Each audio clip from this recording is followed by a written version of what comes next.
Hello, welcome again everyone. This was gonna be an English or a Spanish cast, but change of casters. Here I am again. We're gonna cast Sweden against Europe.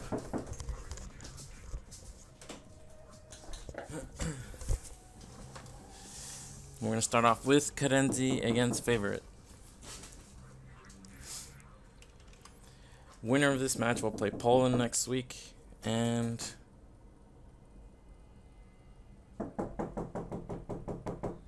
one second.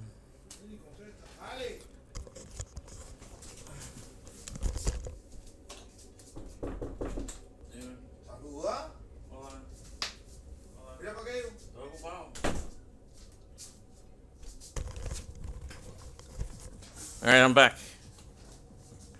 Just in time.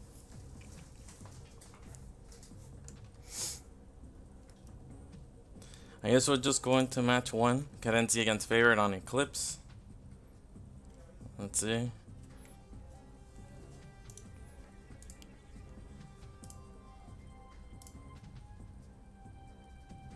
Yeah. Rough start.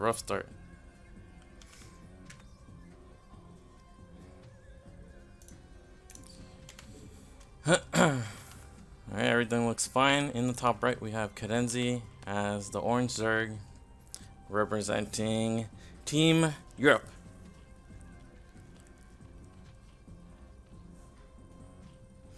And in the bottom right, we're going to have Favorite representing Team Sweden as the teal Protoss.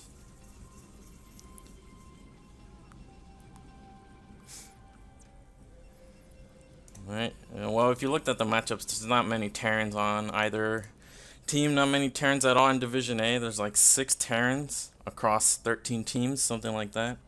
I'm not even kidding. Yeah, we got the classic player in the cast, also in the chat.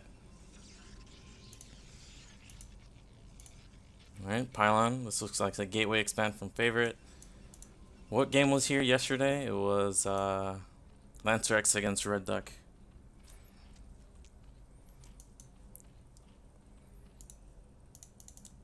Alright, Favorite gonna go for that 9 gate most likely. There it is. Is this tight? I think so.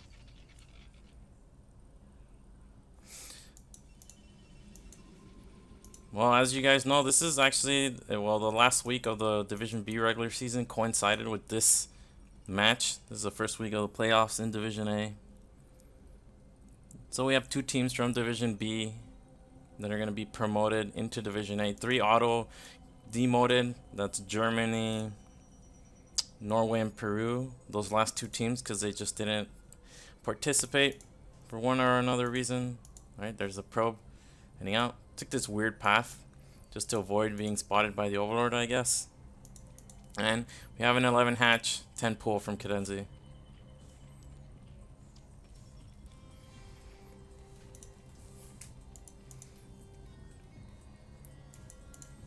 And there's the first Zealot in production for Favorite. Second Pylon. Let's see how many Zealots he makes before Nexus.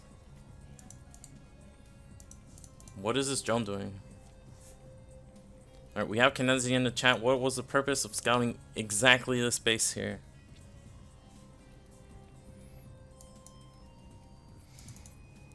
For Zealot heading out. So we're at least making 2 Zealots before Nexus. It is 11 hatch, but 1 gate isn't as powerful on this map because there's no good positions in the main to get behind. Neither in the natural.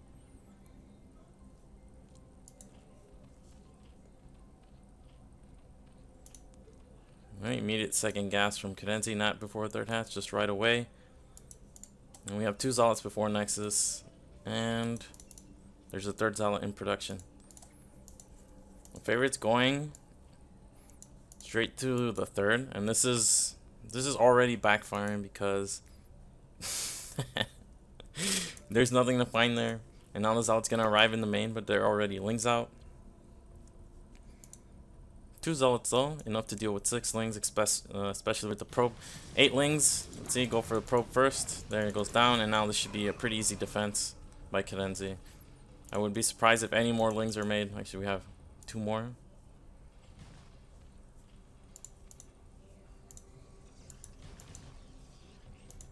And lair immediately. Right away, lair. Let's look at the drone saturation. Alright, we're pulling off 1 to get better saturation in the main. Makes sense. The real importance here is the spire timing. Don't need all that gas. Have enough for speed as well. So we should see that shortly once Cadenzi has enough minerals.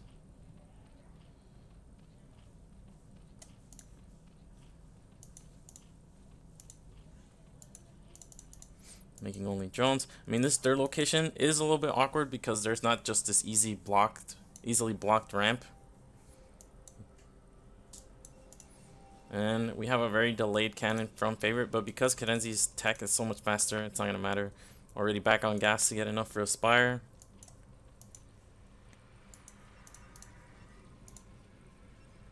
Favorite is playing in the dark though, so it's a little bit risky. We have the lings. They don't have speed yet.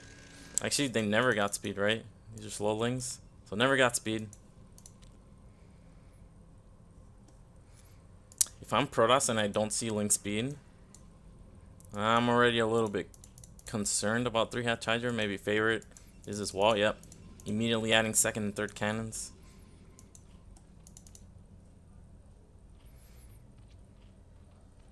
I mean, it's actually working out, this forgetting or not intentionally getting. Let's give her the benefit of the doubt.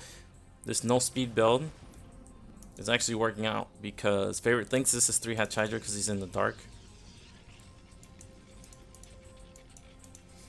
But no, I think he's just pivoting away from that. And it's only 8 lings. Even cancels that second cannon, third cannon as well.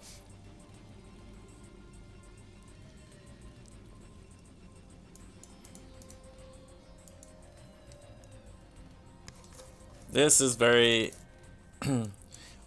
What information did Favorite have that let him cancel the second and third cannon?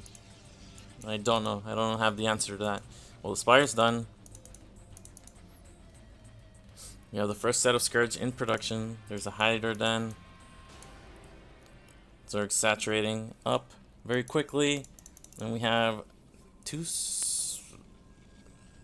What is this? So this is second and third gateway follow-up. Only 1 Ser being made. This is going to make the speed lot timing have a couple extra zealots, but there's a big trade-off to it. Whoa, whoa, whoa. So we have second and third gateways even before the Citadel. This doesn't make sense to me at all. Speed is going to be so late that the extra zealots aren't going to matter. Of course, they're scouting, sees the spire, being chased. Let's see, let's see. Come on. Get in there.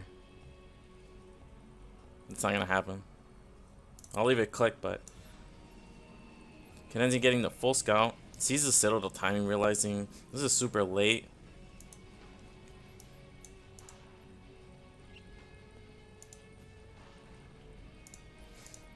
Alright, only 28 drones, and we overmade Overlords just in case. Making Hydras now before we're fully saturated. Main and natural look fine. Well, I guess we're down 1 drone here and down 1 at the third as well. But we're droning up now. I think if Zerg sees the Citadel timing this late, couple things. 1, don't have to worry about a speed lot timing for a very long time. 2, Templars are going to be very late. Did the Corsair make it? Yeah, it's right here.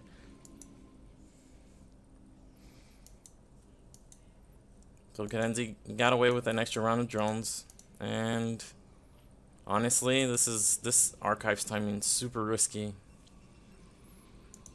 Zerg can pump out a ton of Hydras, and no amount of Zealots will be able to deal with that. So Favorite here has to buy a lot of time. Extra gateways being added. We're getting double forwards pretty fast. This is certainly GG if Cadenzi just keeps making Hydras. Look at the Archives that just finished. These Templars aren't going to have energy.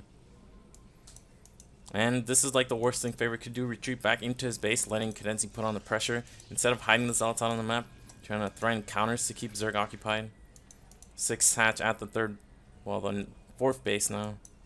Makes sense because it's easy to defend the space. Don't need to make the 6 hatch. But Cadenzi did drone up. And what are we making? We're making some Hydras and some drones still.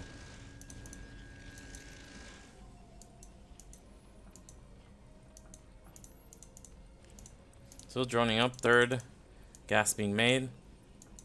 Because no lurker, I think it's going to be a Muta follow-up.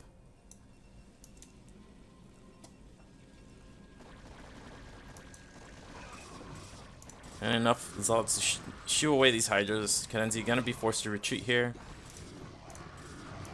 So let's have +1 Hydras, +1 is almost complete. Favorite immediately starting +1 in armor and +2 weapons.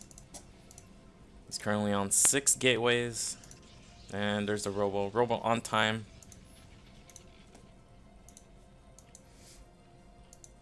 Alright, no 7th hatch from Cadenzi quite yet. I'm waiting for the Muta switch.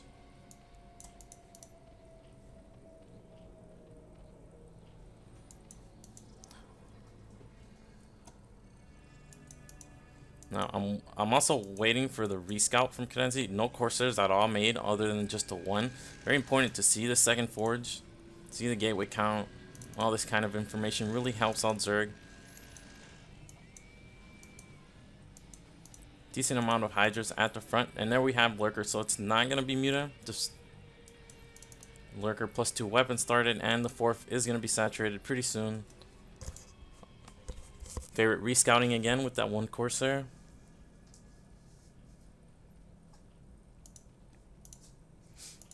Alright, and another round of drones again. When Protoss goes for double forts like this, I mean, favorites builds all over the place because he went double forts. He had a really late storm.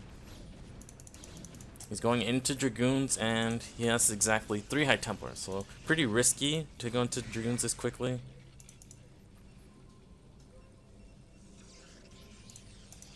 Seventh and 8th gateway wouldn't be surprising here. But Cadenzi has had a lot of time. I mean, if you think of it like Protoss against Terran, where they wait for that 2-1 timing, and they prepare by taking bases and teching up, Cadenzi's pretty much droning up, taking bases, and preparing for the same thing. So Protoss is on a timer here. They have to do something. They have to move out. Looks like +2 is about to finish. You have a small engagement here. Decent storm there on about 8 Hydras. Killing a few and significantly damaging another. And then we have favorite moving out. He should be able to expand behind this. Again, storm count pretty low. How many High Templars do we actually have? 2, 3 storms total left.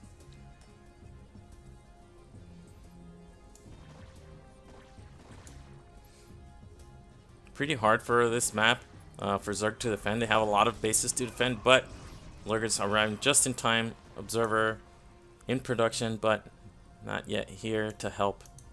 And favorite, I don't see a probe heading over to take a 3rd base. And Cadenzi expanding again, getting a 5th base.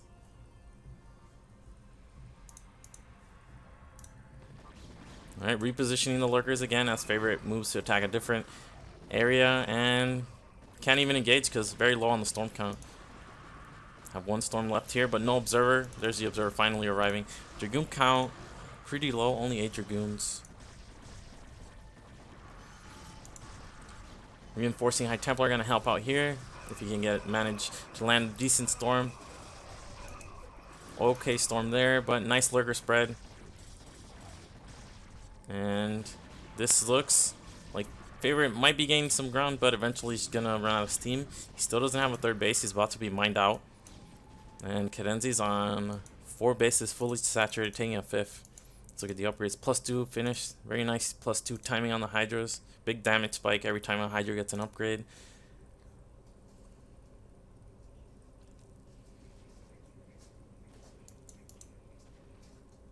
And we have Zerg with the supply lead. Army advantage still in Protoss' favor. I'm still looking. No probes being sent out anywhere. Now let's look at Cadenzi's main. Lots of Hydra. Still lair tech. Another hatchery. Macro hatch being made. No +1 carrot base. And favorite still pumping out of these 7 gateways. He probably needed an 8th. And he definitely needed to take a 3rd faster. But here we go, attacking a different path. And it's important for Zerg to react.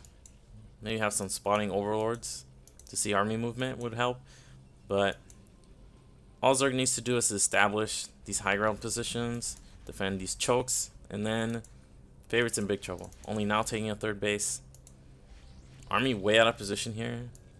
Not really sure why the entire army went to that third base. We have a Corsair somewhere harassing. Zealot scouting on the map. Good map coverage by Cadenzi. This probe here. Favorite's only options here are double expanding basically. He needs to come back in this game.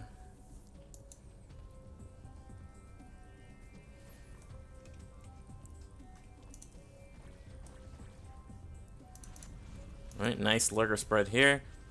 Fortunately, this bottom path has no defense at all. Favorite, I don't think he realizes, but he's just going for it. High Templars are lagging behind. Repositioning some of the lurkers here. And I mean, this is probably his best opportunity here if he can get storms on these clumped hydras as they come to defend. Right, nice storm there. What are the upgrades? We have 2-1 still against 2-0. Plus 3 and 2 web armor yet not done. I mean, looks like Cadenzi's just cleaning this up pretty easily. We even have hydras in the back. Oh, Zealot's in the main mineral line, or the natural mineral line. 4 Zealot drop. And actually cleaned up the entire mineral line. Now they're going into main. Cadenzi's attention here at the fight. Looks like the drones and hydras will be able to clean this up. These are very well upgraded Zealots. It's going to be tough for hydras to clean them up. They're transferring over to a star. Looks like this hydra killed the probe that was there to set up an expansion. And these Zealots are just tanks now.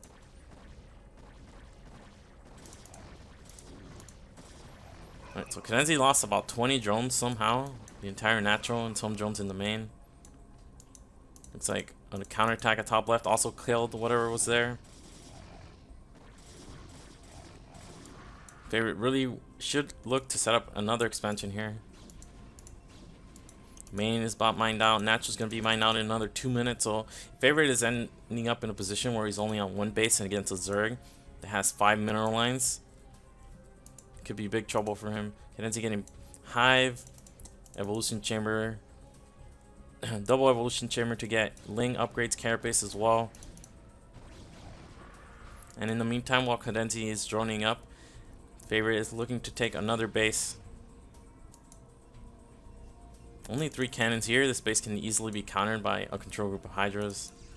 Looks like Favorite realizing not leaving a High Templar or a couple Zealots to block the ramp is a little suspect. Basically, the closest base you have to Zerg has to be the best defended base. And because there's a ramp here, it's pretty easy just with a couple Zealots and a High Templar. And here we go. Hydras moving in.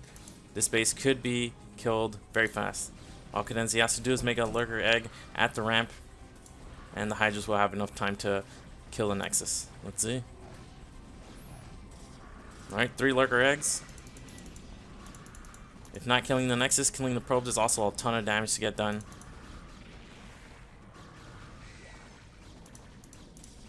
It looks like not targeting here, but entire mineral line goes down. And this was only a control group of Hydras to get 3 cannons, about 20 probes. Massive amount of damage. They're trying to take mid, right, and well, Cadenzi's gonna have to defend here. The supply is in her favor, but double the worker count for Cadenzi. This base is gonna be given up, but trading a base when you up is okay for Zerg. Just has to defend. The 4th base has some nice lurker spread here, but on this map, Zerg oftentimes has to pivot their lurker positioning constantly. They have to move lurkers unburrow and burrow.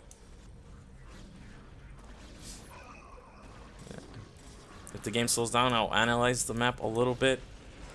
And Cadenzi attacking, but ramp, cannon, High Templar. Very easy for Protoss to defend.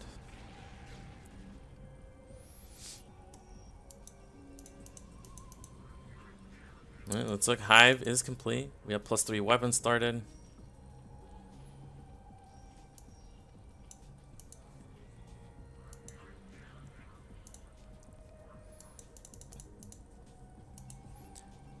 Alright, so if Zerg has to defend on this map, they have to defend this huge ramp, but it's still pretty easy. Then they have these two locations where Protoss can attack from, and then the one that's just going from natural to natural.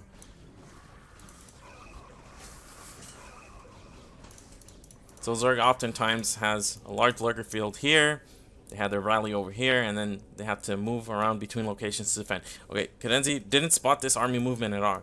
Completely getting caught off guard by this counterattack from Protoss. Protoss forfeiting this base. You have a group of Hydras there.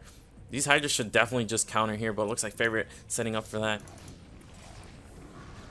Cadenzi losing the Hydrogen, has to instantly remake that, otherwise she's going to be forced into making pure lings.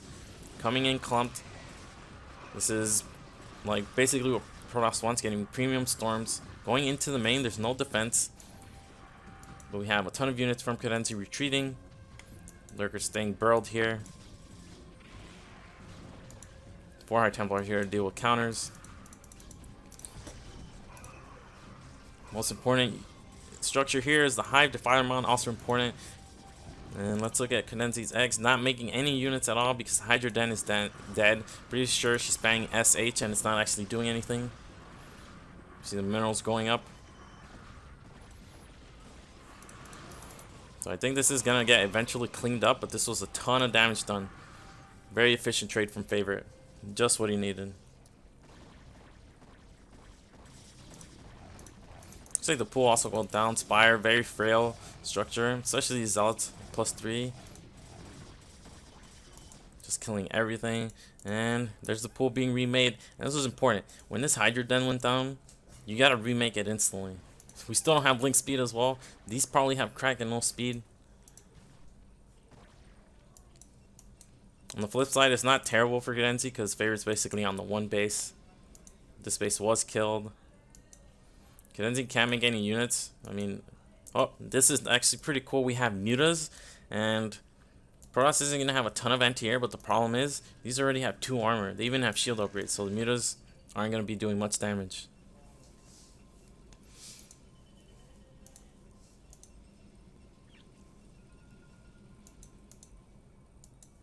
DT at the new base from Cadenzi. Very important for Favorite to keep Cadenzi occupied. Looks like we have attempts of harass. This is a very juicy base for a storm drop. We have 2 storms on that High Templar, 1 on this. Whoa, that was a missed storm. What a whiff. That's a much better storm.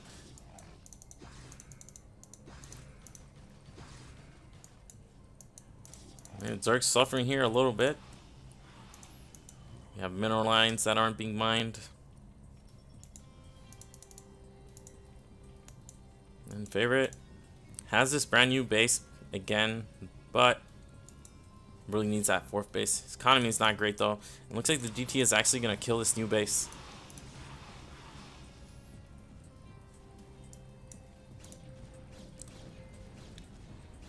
Favorite going to take the mid left, and this really helps because now he can switch from attacking these 2 bases at the top left and mid top. It looks like a 9 kill DT here, all drones. No Overlord here to spot.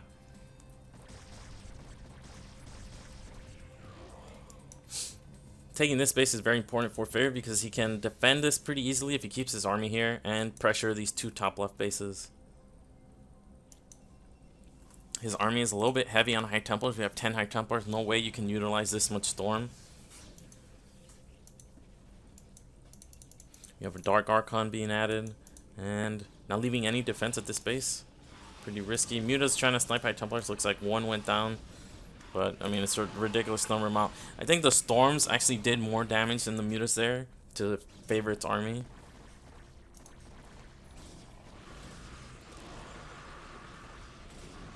Again, storming the Zealots more than the Hydras. Cadenzi very low on lurkers though. Defiler's coming out now, but I don't think they have play quite yet. It's like Swarm with only the 1 lurker. Hydra's and Lynx coming from the back. Where's the pool?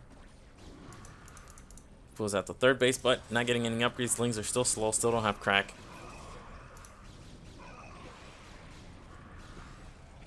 I mean, this is getting dangerous now for Cadenzi. Favorite can get this new base. These lurkers haven't moved at all in this entire game. They could have been... Okay, finally we have some movement here on the left side. I think 5 Hydras might actually kill us. They have +3.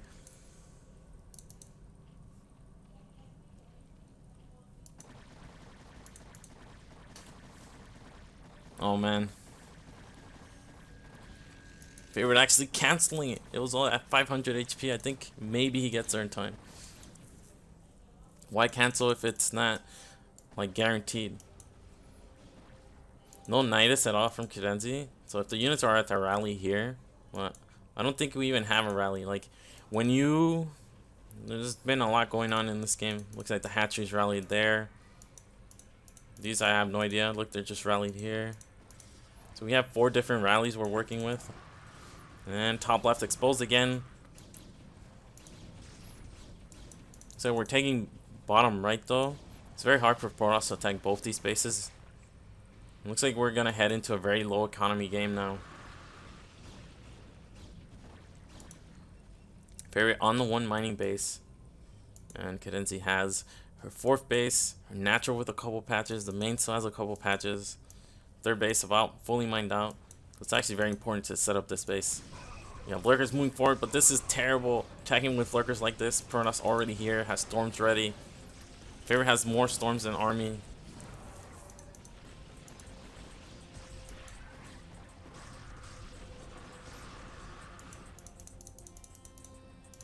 So get the upgrades. We have 3 weapons, 3 armor, 1 shield against 3 weapon lurkers with 1 carapace. Sticking on Hydra lurker. Base is mined out. We have enough gas here that's worthwhile to keep drones mining. And we have this new base set up. But 1 DT. If favorite suspects that is up. Looks like we have a lurker being sent over there. Some more drones as well. Karenzi really wants to stop favorite from taking this 4th base. Again, this isn't the best attacking path. You're coming up a ramp. Oh, these storms are massive. Okay, it looks like somehow we still break through. And now it's only Archons left.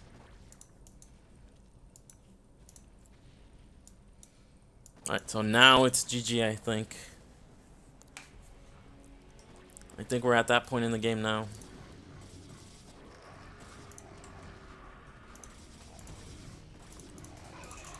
Okay, Plague there, I guess.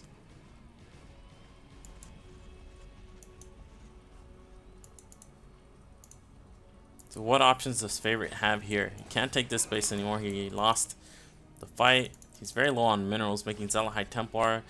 Can't attack this base any longer because there's going to be Sunkens and Lurkers here to defend.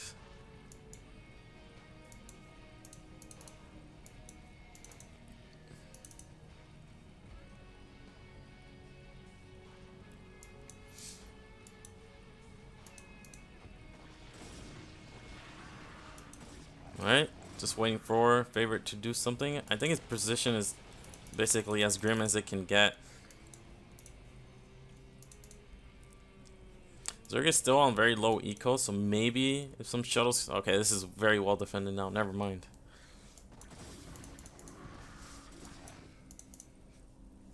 Like, there's no way for Protoss to build up an army big enough that he can take this base. Because he should probably take this one as well. I mean, there's a drone heading over. Small skirmishes here. This location is still important for Zerg to defend. We have a lot of production here, but I mean, what's the plan here for favorite? Okay, distance mining, nice.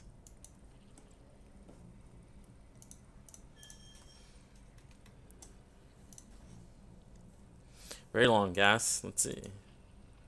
That gas still has 2 drones on gas here. Natural and main depleted. Actually, main isn't depleted, just stop mining. And new gas base here.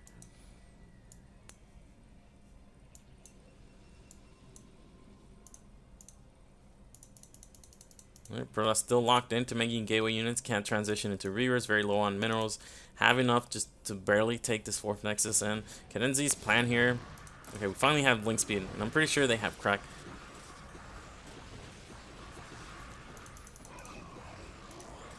Protoss does have a sizable army advantage or upgrade advantage here.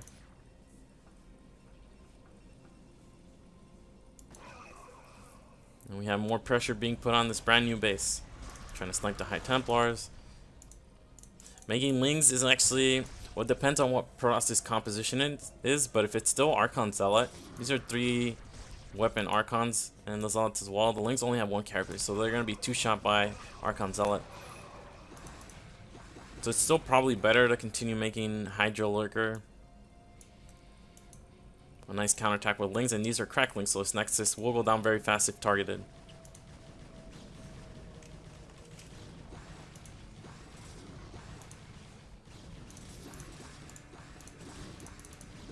You can see how beefy even Dragoon Zealots are. They have 3 armor against 1 weapon Lings. Lings are only doing what? 2 damage per hit. Nice Plague there. Plague makes all Zerg units better because all of a sudden now this armor is going to be ignored. So this is a heavy investment into upgrades that are completely ignored by the Plague. Plague will do the same amount of damage, and more importantly, now Protoss doesn't have any health at all. Only shields. Alright. I mean, Cadenzi hasn't been trading that efficiently, and this isn't that many drones mining minerals. It's about 20, 25. I guess 30 with these 5 patches. But Zerg is still on low economy, and Protoss still has the upgrade advantage. So this is actually pretty scary. If Protoss can set up this base and then take top left, pretty sure Protoss can win there. Especially with this double gas. Alright. This base might be giving up here. Cadenzi's units are... Where are they? And this is actually very important. The evolution chambers are here. The pool is here. Filer coming in. This is going to be a fat Plague. Looks like Cadenzi's just going to counterattack. Where's the Plague? Alright. Decent Plague there. Lots of Lings being made. Oh man. It hit the Nexus.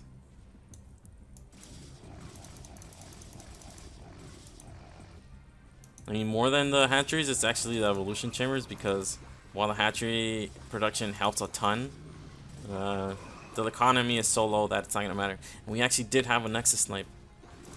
One of the evolution chamber goes down. We still have the second one, but Favorite's going to just go back and attack again. Okay, these upgrades. Zerg is never going to catch up now.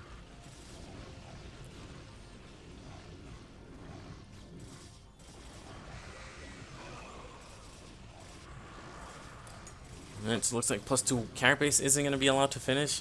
The difference between +1 and +2 is not actually that big a deal, but the fact that Cadenzi's never going to get +3 now, at least for a very long time, is going to make all these Zealots and Archons that much better. We still have Favorite. Did we have Burrow on these Lings? Actually, Favorite's mined out, so he's distance mining this base. So that Nexus snipe is actually a bigger deal than I thought.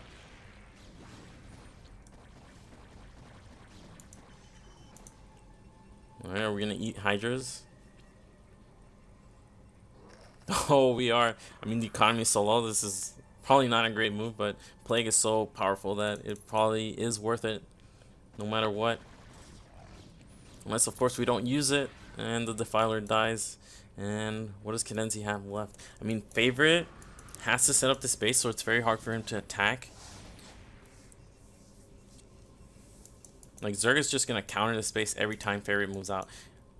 On the flip side, if Favorite goes to Cadenzi's natural, this base is dead, this base is dead. This one is probably dead too. Not high priority, but easily a base that can be killed. And here's Favorite's problem. He can't actually attack at all. The pool's finally remade. Getting Hydra Den as well. Lots of probe damage here. I mean, probably not best to counterattack with 3 Lurkers. Can you imagine those are 6 Lings? Nexus probably gets killed again. So Favorite really has to think about how much he wants to commit with an attack and how much he can leave behind safely.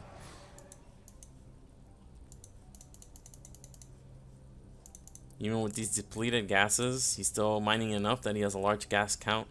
He's basically had almost no mining for the last 2 minutes. So finally getting this nexus established, it's giving him some opportunities in this game.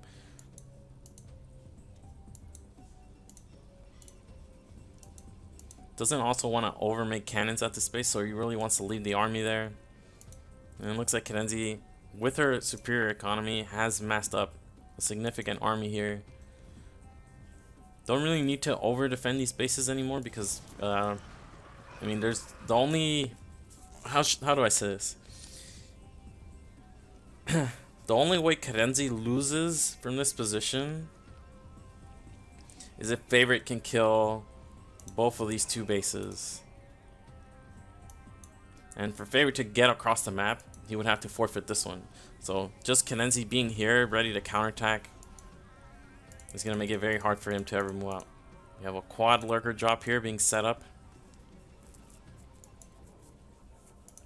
And we finally have some storm drop. And this is actually key. This is another way for Favorite to win. If he can storm drop effectively while defending the space, keeping Cadenzi's economy low, giving the opportunity to take another base in the meantime. Then we have the forward lurker drop. Nice reaction from Favorite, but the spines still go off. And a ton of drones, probes getting killed there. With better targeting, I think all of the probes would have gone down. We have a storm drop here. I don't know how to get rid of this. I see going to... What happened there, Favorite, was looking at the defense while the shuttle was sent. Oh.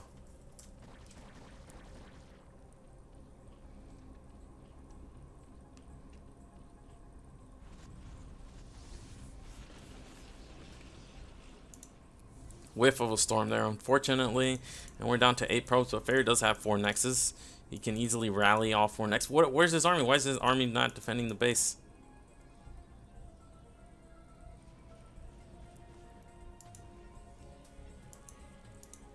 Okay, looks like much better storm drop there. Gets about 11 drones. Again, he's moving out. This is so risky, leaving no defense. I mean, I understand you want to commit to an attack, but you can't just leave no defense at your only mining base. Adding a cannon there. Since it's such a low economy game, High Templars are actually not that valuable anymore, but Archons are. They only cost 100 minerals, same as a Zealot.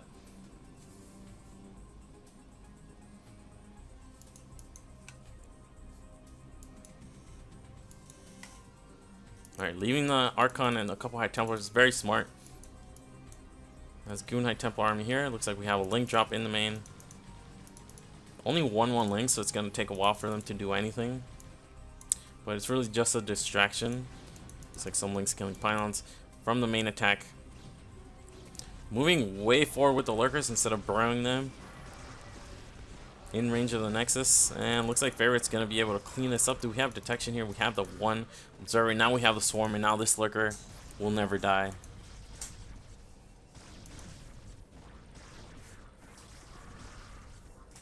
Looks like the drop in the main was dealt with.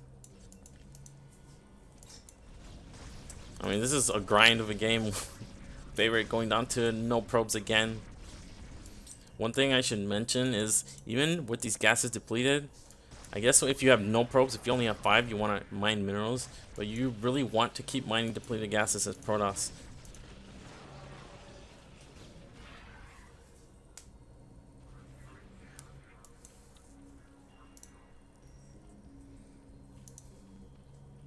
Right, if you look at the army supplies, it's still pretty close.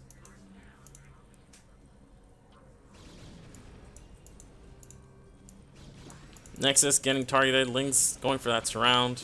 Nice storm there. Defiler just slightly out of position. Slightly late to the fight. Nice plague. And looks like the end is in sight here. It's going to be tough for Favorite to do anything with such a low probe count. He's not even mining minerals. When's this game over? When one of the player leaves.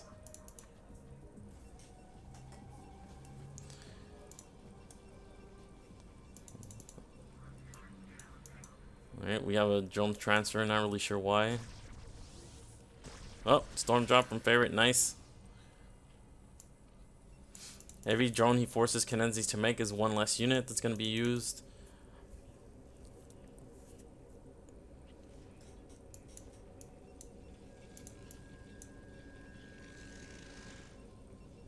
I mean, I'm seeing Zerg attack every time with one control group of unit.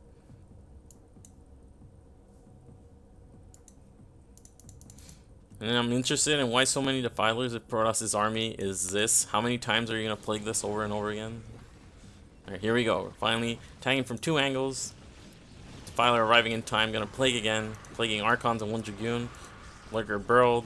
Targeting probes. Very nice.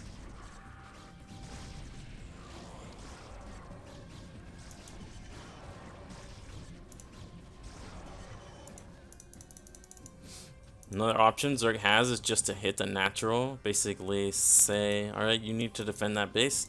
Just go to natural. There's only 4 cannons there.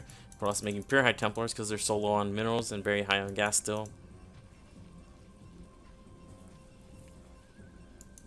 Well, I don't think that applies because Gornich was losing the entire time. So it's actually like Gornich needed to make the game as long as possible to come back. And we're catching the reinforcing High Templars. Still manages to storm most of the Hydras. Alright, I think we might hit the 40-minute mark just before we see the GG. Targeting the Nexus and just in time. GG. What a game 1. Alright, let's get this on the screen. That's 0.1 for Europe. What a match.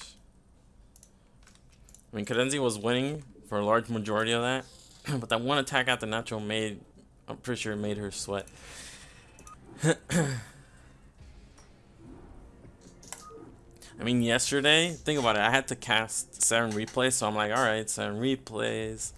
Average it out, let's say 15 minutes per game. 1 hour 30, 1 hour 45. But then there's a 50-minute game. And all of a sudden, I'm casting for almost 3 hours. Alright, some bad news. Next matchup, we have Ruskig against the Sockway.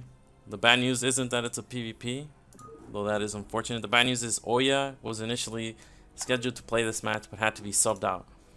Oya, probably, well, confidently, I would say the strongest player on Team Sweden, so very unfortunate he couldn't play his match.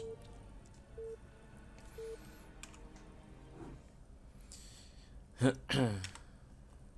let's go into this PvP on Fighting Spirit. Woo, very exciting. These colors are bad, but we'll go with it. We have the Sockway in the dirt color in the top right, representing Team Europe. And in the top left, we have Ruskig, representing Sweden as the blue Protoss. I've seen the Sockway play on this map, and I can already tell you this is going to be a torture to watch. The Sockway is a player, has a very unique style where he never attacks. And this map is perfect for that in PvP. You basically just sit behind your bridges, take your 3 bases, harass. Oh, but look, we have some excitement already. We have a probe going to the middle of the map. Everyone in Sweden is P. They have Marwin, who only 2v2s now. And they have Kamezerg. Yeah, they have Kamezerg, who, I don't know, he wasn't in the lineup. Now, I'm pretty sure this is going to be spotted. Every time I've seen the Sockway play, he goes for the mid-scout.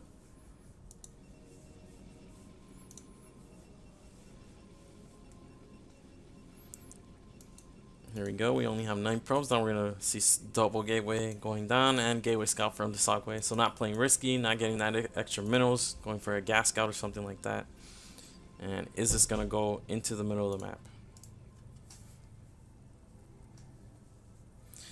Kami's not playing. I don't know, his schedule's weird, or I don't know. Alright, there we go. Instant scout on the double gateway. And Sockway's gonna go double gateway himself.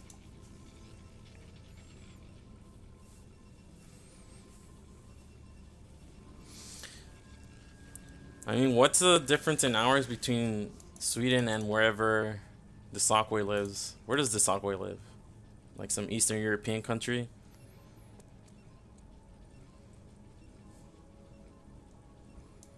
Eddie's mullet isn't on Sweden. He's not even on Sweden B. I don't know if there's some kind of... Maybe he's the Yaj of Sweden.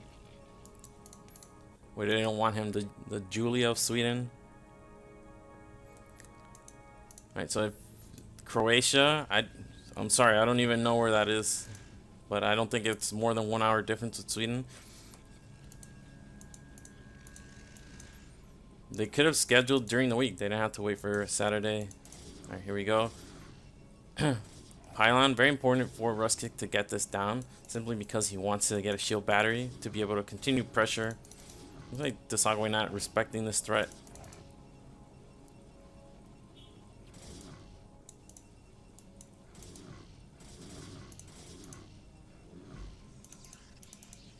And this is already looking grim for Ruskick. We have 4 worker deficit.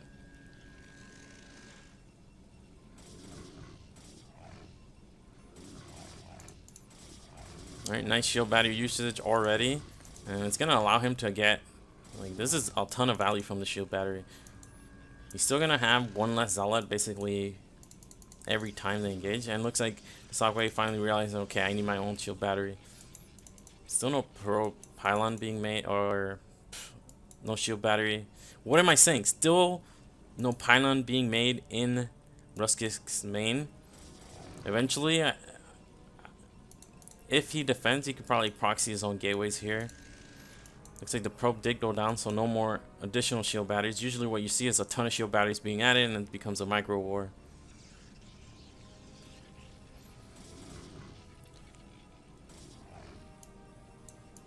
Alright, so let's look. We have 6 versus 7. We have shield batteries on both sides. But this Hawkway is always going to have probes. Now, he's not mining with these probes, so this worker advantage isn't going to be as big as it currently looks like. And we still have this hidden probe here. So they probably have the same number of probes on minerals. We have 3 not mining, 1 out on the map.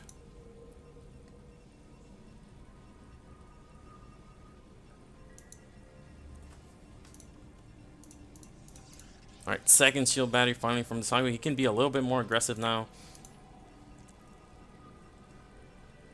And it looks like this probe is going to get spotted there. What is Ruskick's plan here? Is he going to make another shield battery? Is he going to wait for his probe to go across the map? I mean, with 2 shield batteries, the energy advantage he's going to have should allow him to attack. But he actually made it awkward for him to attack. Like, these zealots are going to get funneled in. Sakwe even making a forge.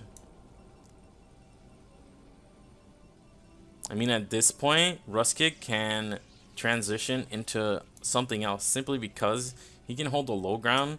The Sakwe doesn't have a gas. He's actually making a cannon. Alright, so this is interesting. But it's also very bold. If he has enough time to get these cannons up, all of a sudden, he's going to have the Sakwe contained. Sakwe really has to be aggressive here. Let's look at the zealot number. We're at 12 versus 7 plus 5, so it's even zealot numbers. And the cannons are actually creeping forward here. We got shield battery usage. This one's almost out. Sakwe's are very full, but he's not utilizing them. And the cannon is allowed to finish.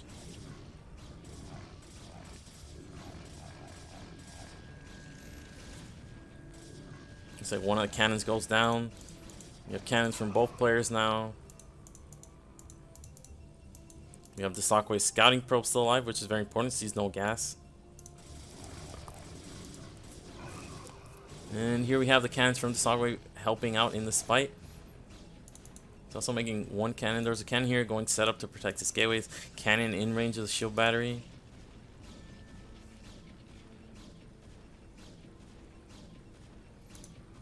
And the Sakwe finally taking his gas. So is Ruskick.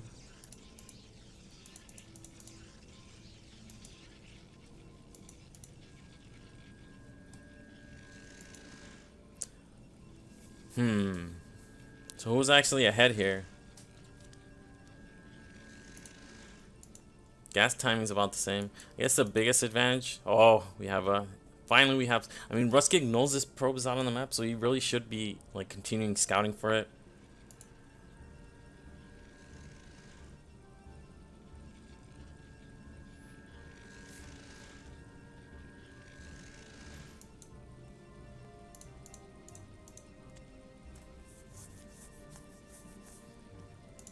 Core going up. We might see the Sagway just go immediately for DT.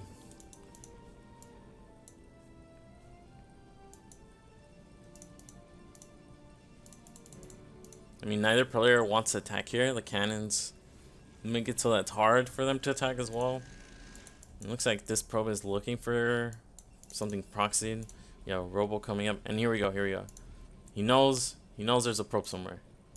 He spots the hidden gateway. It's gonna be hard for him to actually come back and kill this because his gateways are so far. Units. Okay, he's sending 2 zealots back. Pretty smart. I mean, if he wants to be really annoying, he'll just make additional gateways. But no. Is he even gonna make a unit out of this? Looks like he's gonna make a zealot. We have a Nexus being added for Rustig, and now the Sagway has to get something done.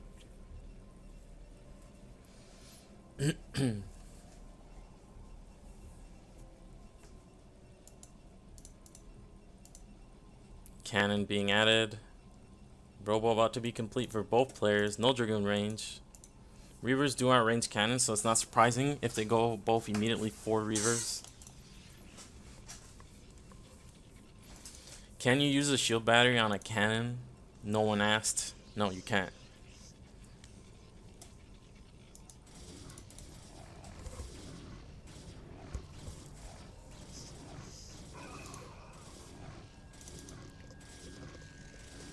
Why do we have mathematics in the chat? Is this a joke count?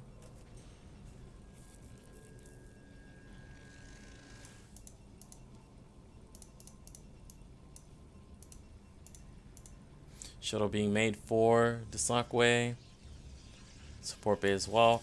And I think Rustig, all he needs to do is hold on. He's gonna... Okay, so we have the elevator happening.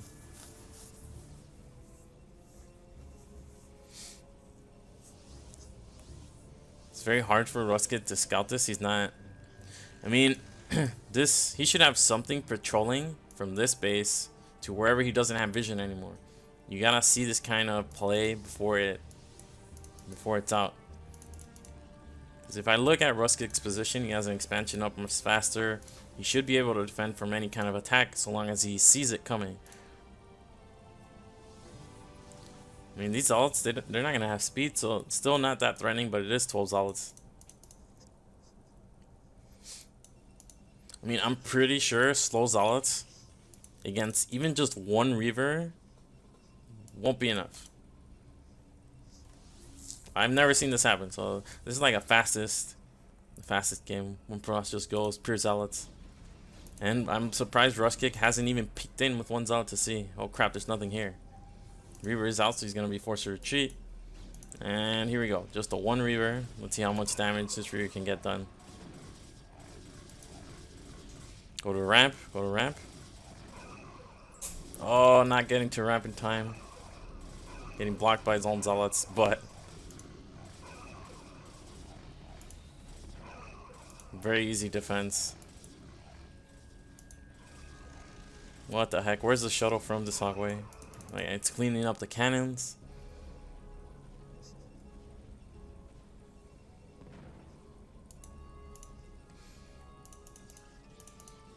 Do these Dragoons have range? I don't think so. Pylon in the middle getting killed, actually pretty important. Now Rustig has very limited production. Yeah, this should be it now. In before, this is a 40-minute game.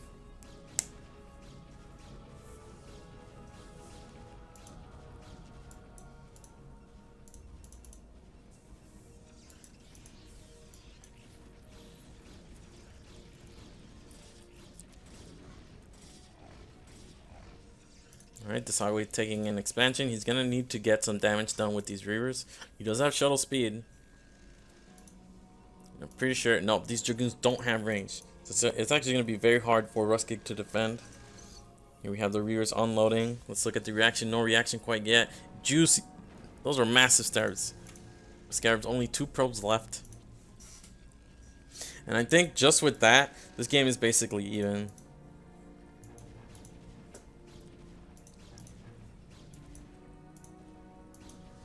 Oh, we have Reavers going back in. Another 2 or 3 probes go down.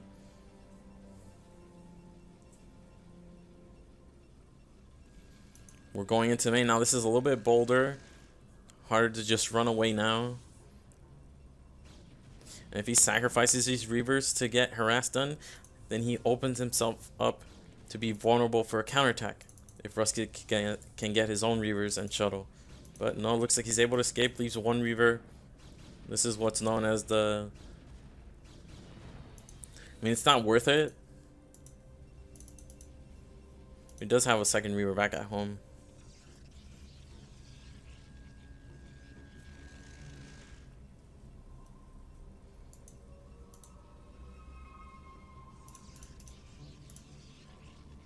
And Ruskig making more cannons, and this perfect for Desagway. Cannon's not going to be that useful anymore. All they spent minerals and something other than units. You know, 3rd gateway from Desagway. It's still 3 versus 4. Ruskig did have a much faster Nexus, but another Scarab goes off.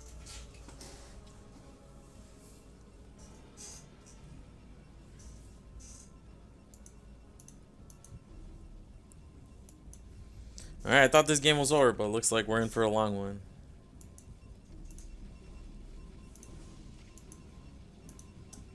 Shuttle finally being made.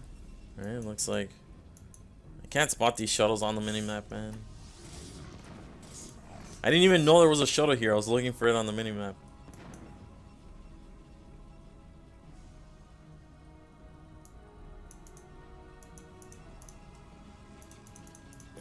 Matching gateway counts now. Looks like an observer trying to get a scout, but too many cannons.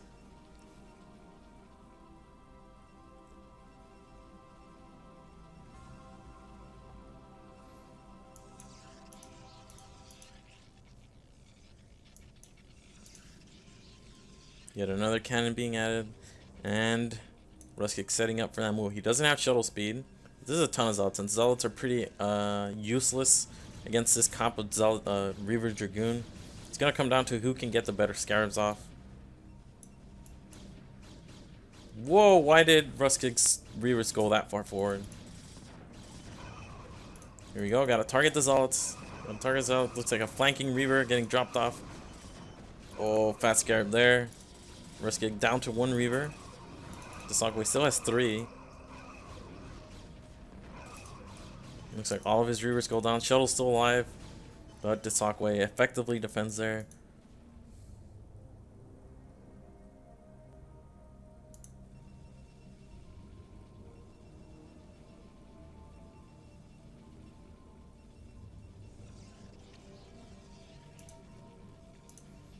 Another gateway being added. Desagway does have a 2nd gas. 2nd gas for Ruskig, a little bit delayed, but you can see because he's made all these cannons and low gas units, he's still having a nice gas count.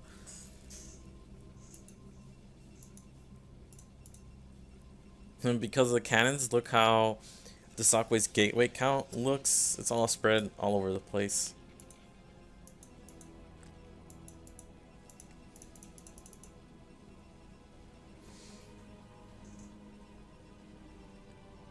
No, I didn't get triggered yesterday. It was more sad than anything.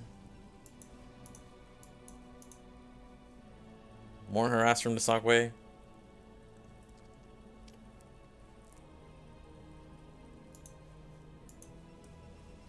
And Desagway powering up. He's going up to 6 gateway now. He's going to get Zealot speed and follow up with an Archives. Archives, I said.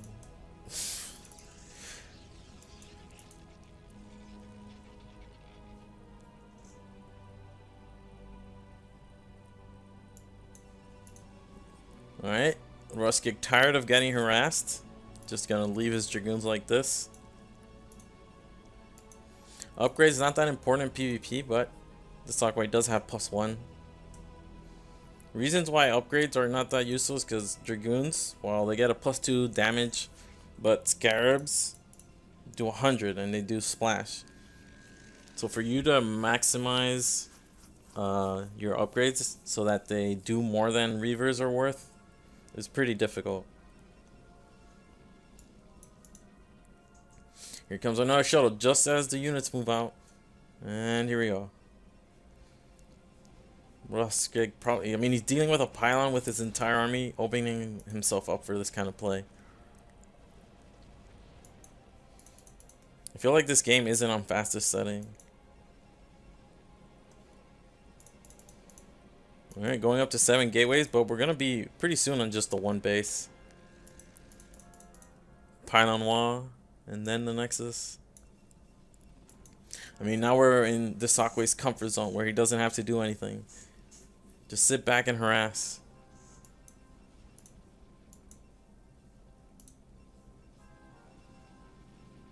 Alright, unload the Reaver. Unload to load some Scarabs. Let's see.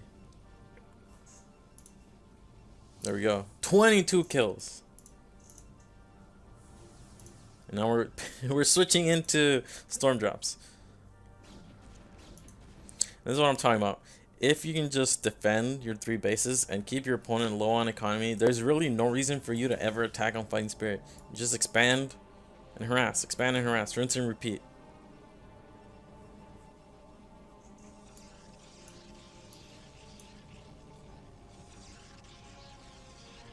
Put the Reaver right there. I mean, these things act like Niduses. If you send a Dragoon through here, they pop out right through there, so you can get a really quick scout.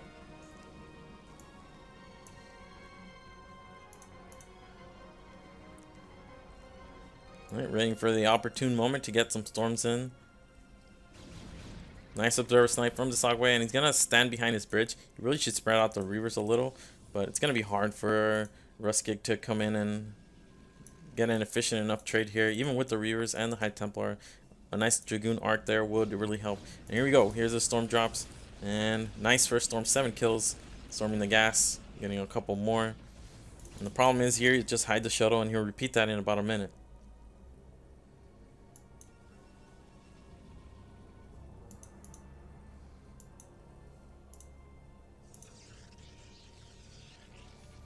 On the flip side, it's also hard for Desakwe to move out, but it's not going to matter if he has a faster third Nexus and the superior probe count. Holy crap, how long is this game going to be? This is gonna... I mean, Desakwe has an advantage, but he can't press it.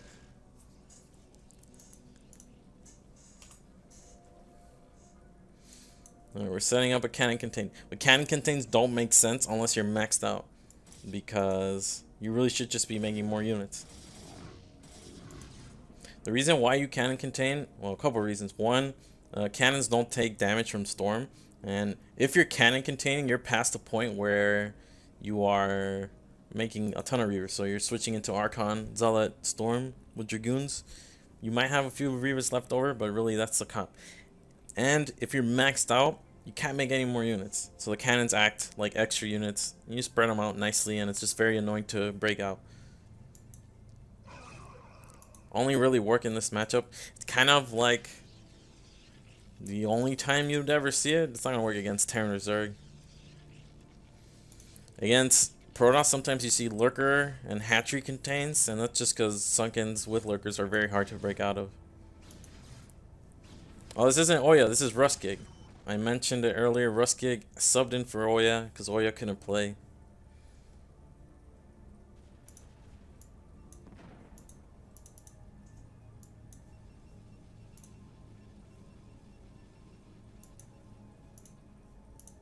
I mean, we're an hour into this cast and we're on the second game.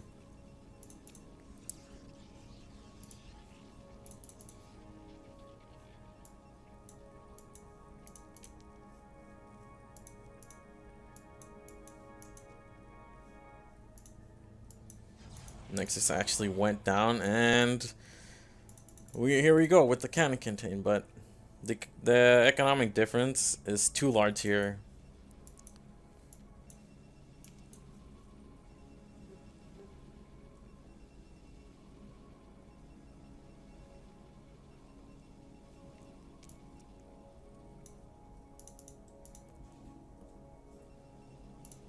Alright, we have more harass getting set up.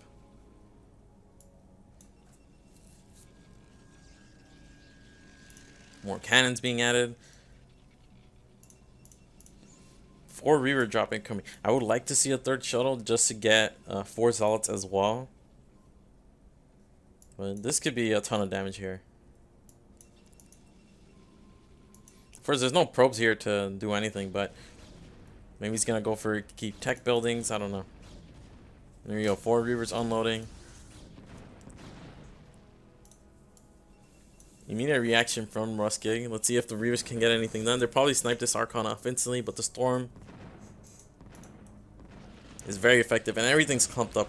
Shuttles and Reavers getting stormed to death. Everything goes down, and not effective drop at all.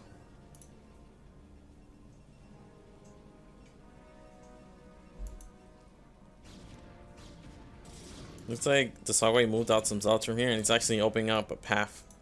He's getting desperate. Doesn't want to be contained any longer.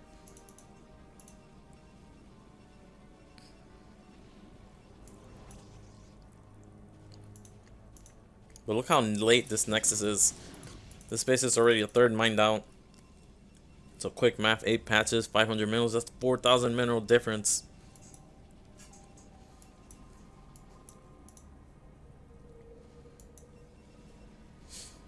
And Ruskig doesn't have an observer to spot. You really, I mean, if you're Zerging, you're containing. If you're Protoss, you're containing.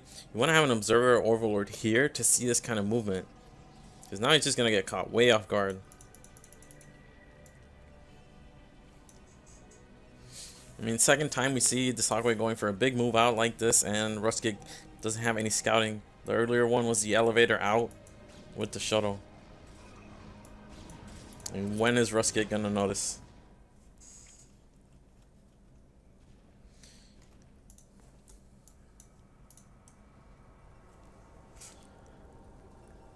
I mean, he's going to the 3rd.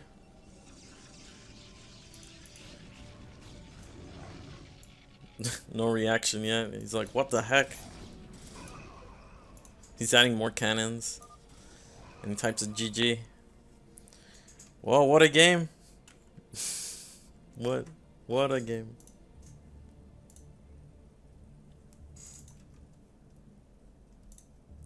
Alright, so who won? Europe. So what's the score? Cadenzi and the Sagway won, so we're at 2-0. We're going to go into that 3rd match. It's going to be Eon Zerg against Soul Blazer, ZVP.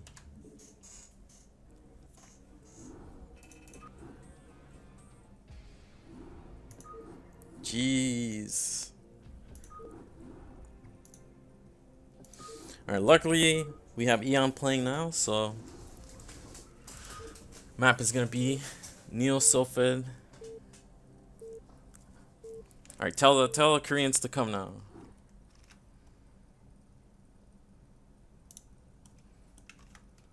Oh. You have Eon in the top spawn as the white Zerg representing Team Europe. And in the bottom left we have the purple. Oh crap, I didn't switch. There we go. We have the purple Protoss Soul Blazer. Oh. There we go. Representing Team Sweden.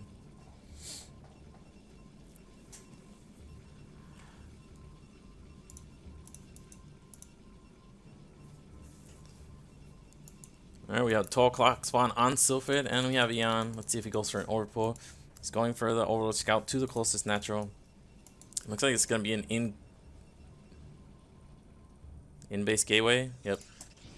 Pylon took a while to head over to that natural. Looks like we have him overpull. Maybe a hatch first from Eon Zerg. Let's see if he's mineral boosting. I mean, this one auto mineral boost, so it's not pretty hard. Boom. You're gonna get that first scout, which is actually pretty important.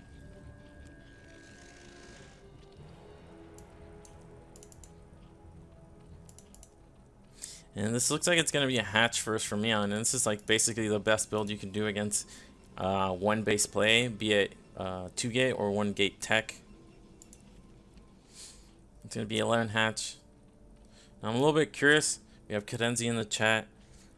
How come on Sylphid, when you go Overpool, you get like a 159 expansion, and then on like Fighting Spirit, even with Mineral Boost, it's usually like 5 seconds later? Is it just more efficient patches? I don't know.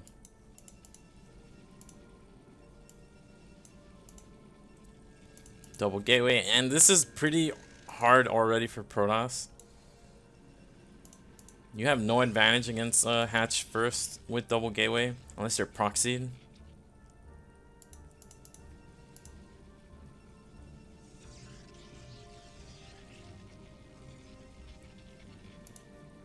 And we're going for that gas immediately, but this is way too fast a gas to continue to make Zealots. Unless I'm wrong. Are we still gonna get 3 Zealots out of this with this gas timing? But we're cutting a lot of probes to do this. No, I know this space has mining efficiency that's great. And you can tell basically you get that hatchery out down super fast. And we're going out with 1 Zealot, and this is like the problem. This 1 Zealot is not gonna be able to do anything.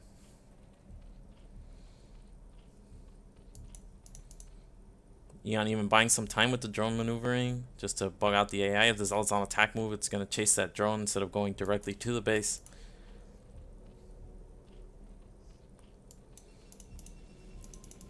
We have a core follow-up from Soul Blazers. Now he's gonna have 3 Zealots, but Eon's gonna have 10 Lings, and it's gonna be a very easy defense.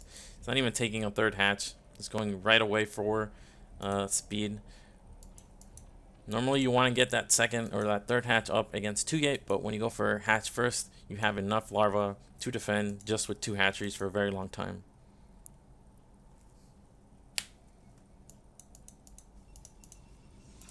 And we have a robo follow-up, and we're pulling off gas. All right. Lair from Eon.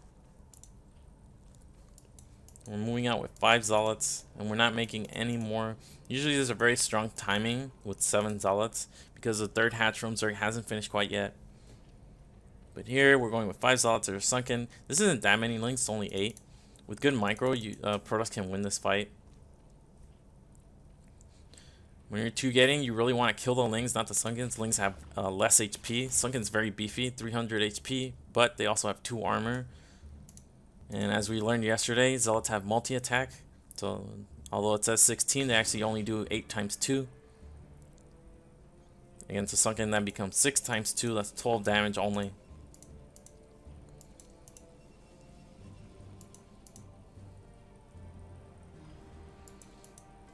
Alright, Eon's link speed is about to be complete, and looks like Soul Blazer is just going to play very defensively. Eon not scouting the main. I mean, Protoss can make a Dragoon to kill Owl Lord, and they usually follow this up with some kind of Corsair play. Now the key is he going to have the Reaver out before the Mutas?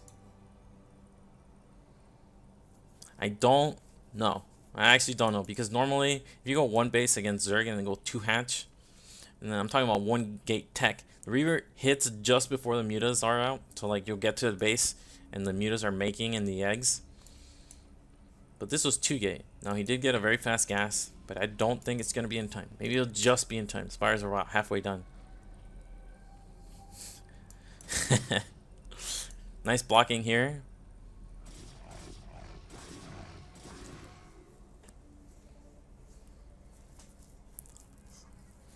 Do the Mutas have carapace or no carapace? 3rd hatch from Eon. And here we go. So it actually looks like the timing is going to be similar, but it's this is a way worse scenario. I think the Mutas are going to be out. Like I said before, with 1 gate tech, if Zerg goes 2 hatch Muta, you get there just in time. It's not a guarantee you'll get any damage done, even with 1 gate tech. Like 1 gate tech would be hitting right about now with some Zealots, maybe some Dragoons to support. Really want to leave 2 Zealots blocking. This counterattack is going to be very effective. You don't want to pay any attention to your base when you're attacking like this.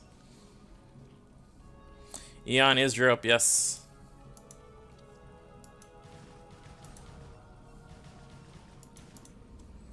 And we're here at the natural, but Muta's already out. We have 3 Sunkens as well. And this isn't gonna get anything done. Not enough anti-air. And instant GG.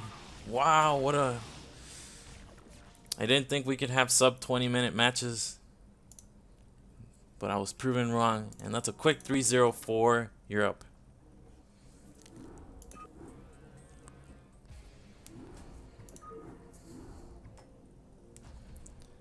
Alright, we're gonna go into the next match. It's gonna be 2v2 on Iron Curtain. And this is actually gonna be pretty interesting. Because we have a rare Terran Protoss team.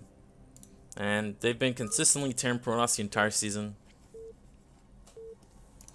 against Protoss Zerg. And I think this is probably one of the best maps for this kind of team. Alright, so I'm gonna pause it really quick. And I'm gonna take like a 30-second break just to get water. How long has this been going on? We're only on the 4th match. Holy crap. Be right back.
Hello?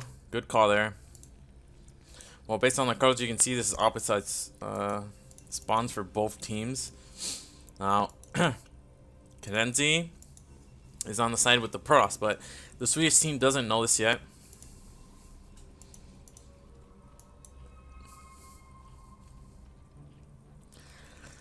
Cadenzi going for that overpull.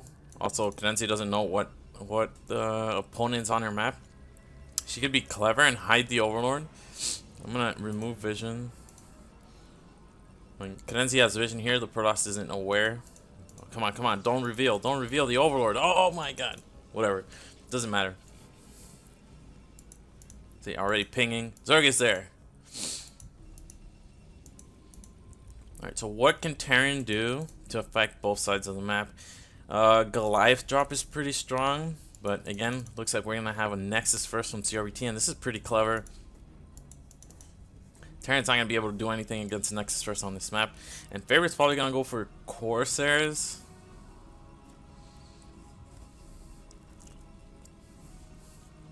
Not definitive, though.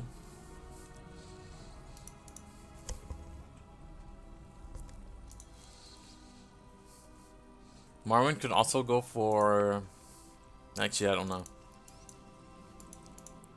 But like I was saying earlier, we have a TP team, and they've played like this all season long.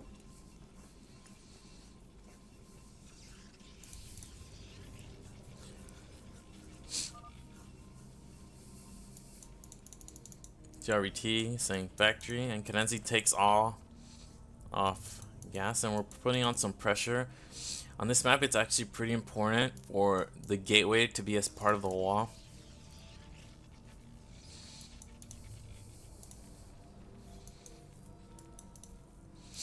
It looks like CRVT is just playing this like he would a normal 12 next against a Terran. Of course, the units on this side of the map aren't going to be able to help out for a very long time. And Cadenzi's actually, her build choice isn't ideal. Overpool speed against one base Protoss or one base Terran. Not going to be able to accomplish much.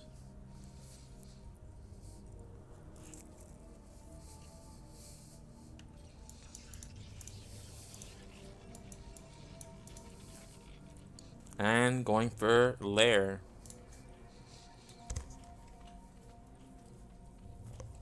Not surprising, air units are much stronger on this map, and oh, looks like we have a run by. And let's see what we're targeting. We're targeting the core. Okay, interesting choice.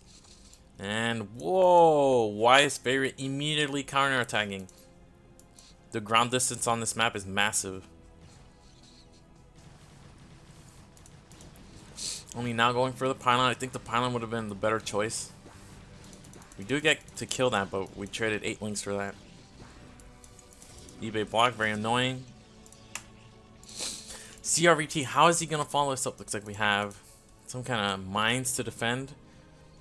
And then following up with drop. It's going to be very annoying for Cadenzi to deal with that. And CRVT is going to have very delayed tech. He went for 12 nexus, no robo going to help out.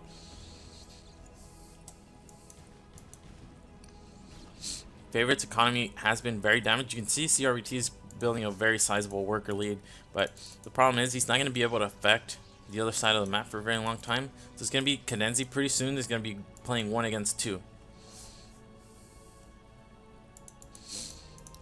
CRVT getting a robo. It's going to be very important for him to get... No, drop probably. Okay. CRVT, if he can get mines, he can put counter pressure on Marwin. Marwin's going for a very...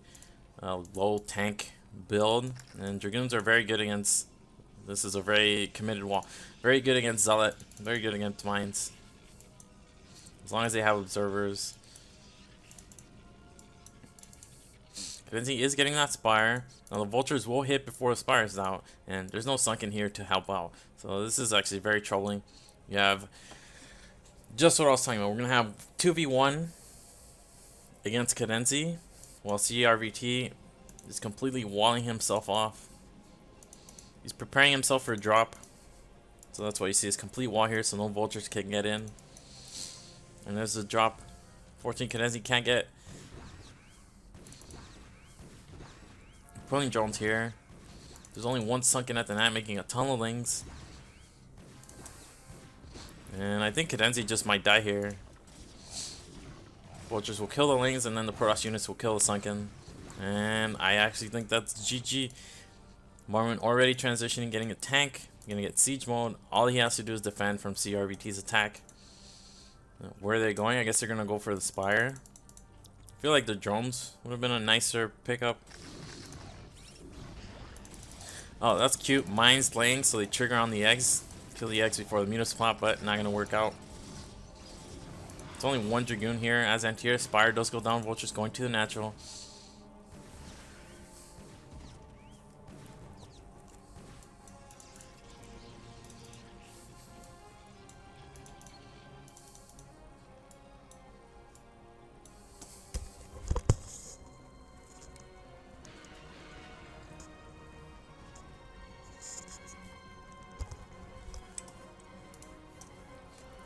Alright, so I think this was a big mistake. Marwin's actually getting Goliaths. Cancelled tank and delayed siege to do this.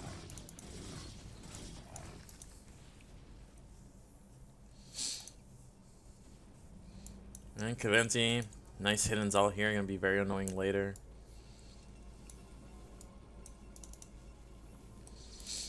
GRVT should already be sending units over to Cadenzi.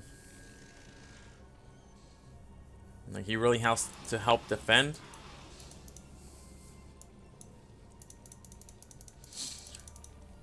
Marwin going up to 4 factories. I'm not even sure you can support 4 factories if you're making tanks on one base. And here we go. Kenenzi 8 drones. Does have 2 hatcheries. Favorite, it's only on 19. But so long as CRBT can't get across the map, it's going to be very hard for Kenenzi to defend basically on her own.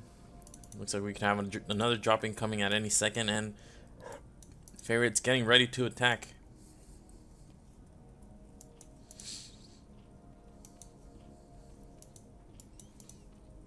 I mean, the shuttle's just idle. It's kind of like working out a different set of muscles that you never utilize when you play on an island map or a map where you suddenly need to utilize shuttles and air units a lot more than normal, because he really should be sending units over to Kenenzi. Let's say Marwin's setting up an expansion. He's gonna have siege modes pretty soon, but this is a lot of I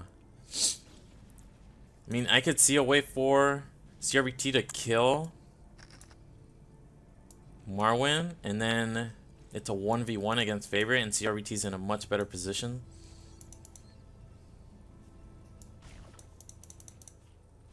No Spire again for Kenenzi, so very low on units.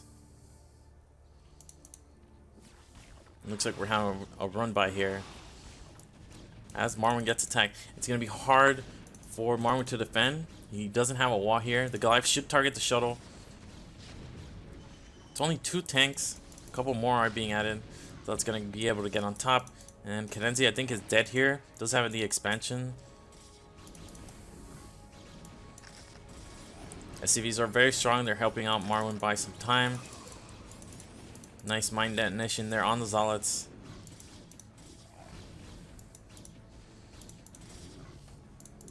Okay, Marwin's just bailing, just leaving the base. Command center floating.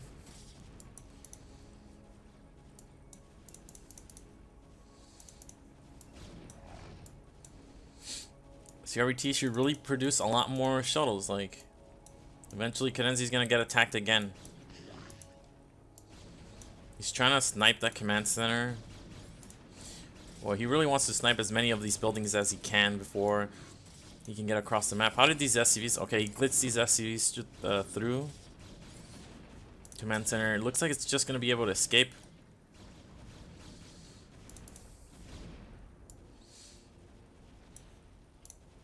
Pool went down, so no more Sunken's going to be added.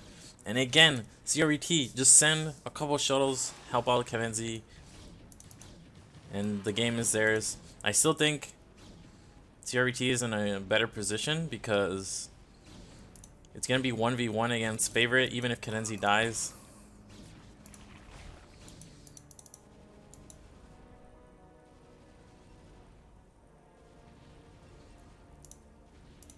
I mean, 1 shuttle only, no additional shuttles. And looks like he's immediately going to pivot into carriers. And it's probably the call.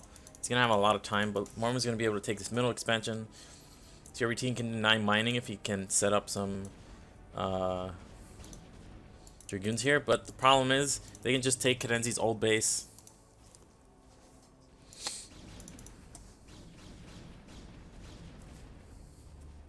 Alright, so it's going to be a 2v1, but for a very long time, CRBT is going to be playing just against Favorite.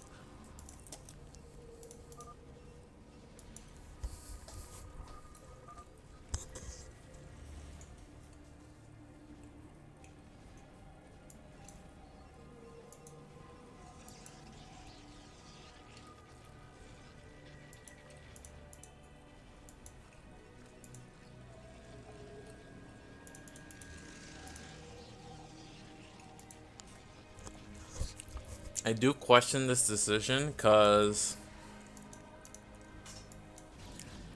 he could also just have kept making robos and shuttles, gone across the map, and then killed Favorite.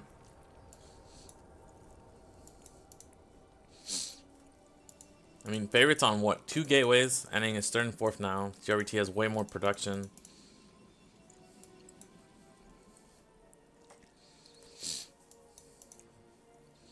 Now here's what I'm talking about.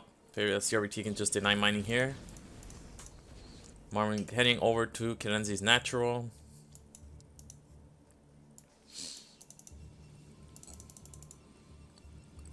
Going up to 6 gateways. How do they counter the carriers effectively? Because CRBT is going to have the upgrade advantage, you can't go carriers against carriers. He could go Dark Archon.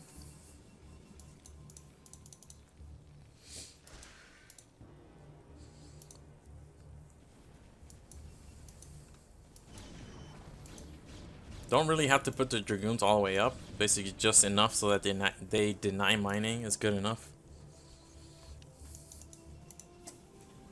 Favorite canceling his extra gateways, realizing air is more important. And we have a Stargate, but he's going to be behind on upgrades. So it's nice he's counter harassing. It's very hard to mine from these middle bases. But CRBT doesn't care, it just keeps on taking bases. Now he's very low on probes. So he's going to have a lot of nexus, but very low probes. And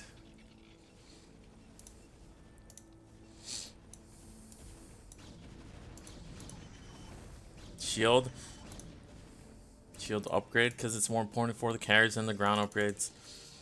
We have favorite going up in Stargates. Marwin space is established.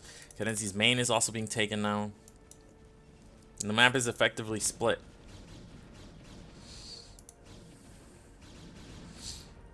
Can Reaver Scarabs shoot through this? Like if a Reaver's here, will it just bug out? Might be worth it getting one Reaver just so the caster can know. We have the first carrier out. Continuing with the weapon upgrades and the plating. And is it actually better to get carriers against carriers, or are scouts better against carriers than carriers are?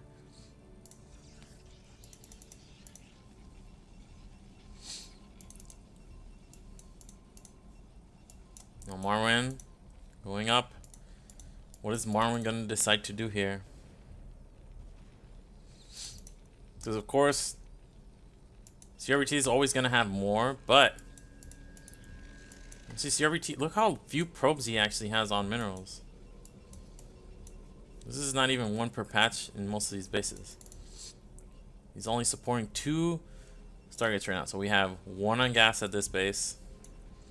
We have 3 here and 3 here. What I was saying earlier, are scouts actually better than carriers against carriers? Who knows? Because so long as CRBT has the upgrade advantage and more carriers just lose straight up, right? Looks like Marwin's going to make a tank, and the tank will allow them to take these middle bases. So that's actually pretty important. But is he going to be able to support in the air fight?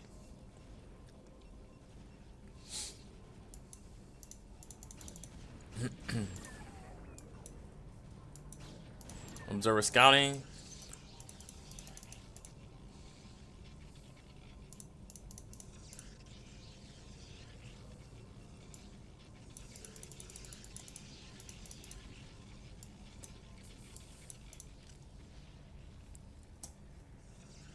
Aren't we going to be able to take the middle bases now? But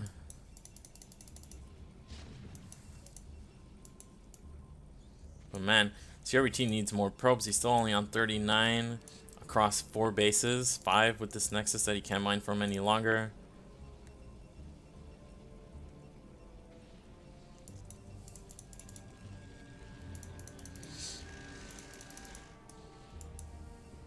Like, this base is basically only mining gas. Alright,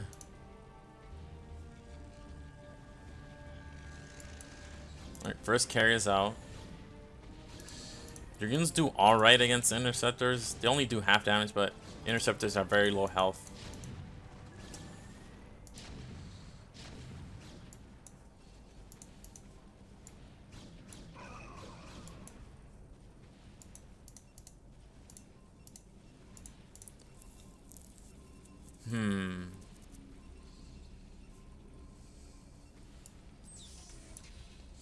Alright, Marwin. Again, science facility. Where's the starport? Looks like he's moving the starport. Science facility for what? Ghosts? Are we gonna see ghosts? Where's the barracks? Barracks also moving.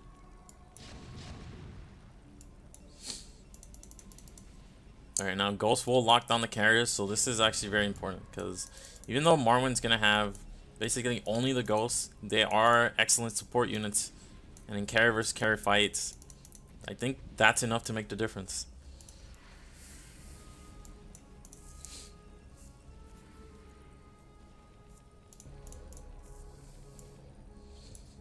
Alright, let's see how many. We have 5 Stargates against 3, and he's gonna have better upgrades.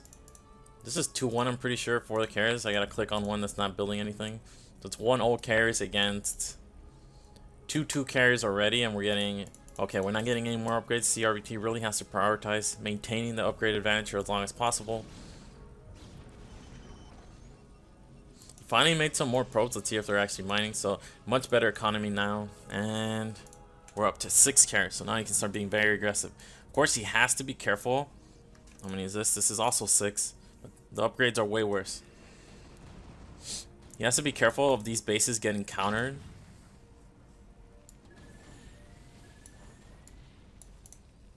And we are making ghosts, and we are getting... This is Cloak. So Cloak and Lockdown.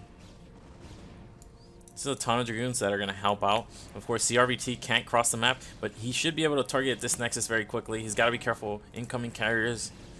He does have the upgrade advantage, so the fights would be heavily in his favor. But he's retreating here. He's got to press on. Whoa, whoa, whoa, whoa. Did I see this correctly?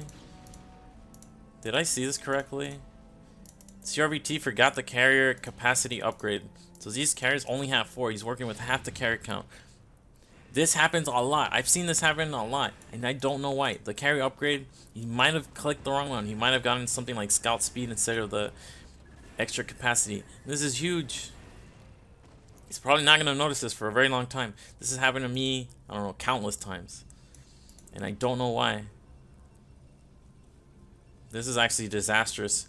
Like, carrier upgrade, like, the difference in getting upgrades on your carriers is so massive that just having an upgrade advantage makes other players going carriers basically useless. But if he's not getting those extra interceptors, he's only working with half the amount. That changes the equation big time, and CRBT, huge oversight. I think, like, I wanna ask him now. Someone ask him, when did he realize? Did he never realize? Oh boy. We actually see him losing the fight when he has way better upgrades.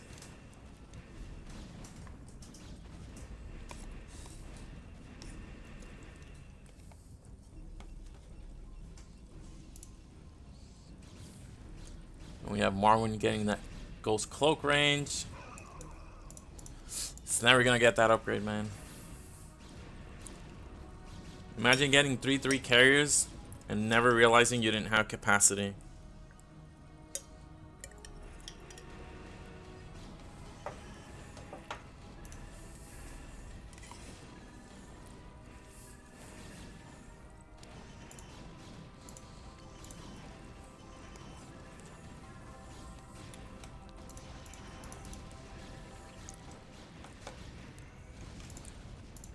Looks like he's still winning because, let's see, he still has the upgrade advantage, so he's still trading efficiently, surprisingly.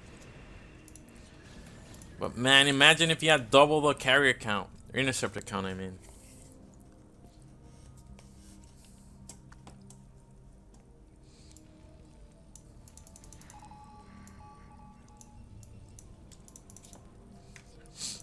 But here we go. Here we go. This is the moment where everything changes. Now it's funny because I think if CRBT stays on this side of the map, all of a sudden the ghosts can't be utilized that effectively without drops. But he doesn't realize they're there, and here come the ghosts, here come the ghosts. They're approaching quickly. There's the first lockdown.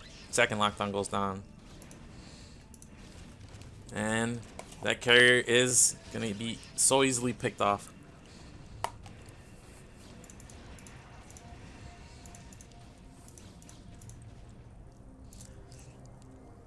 Alright, if you're back, CRVT never got the increased carrier capacity.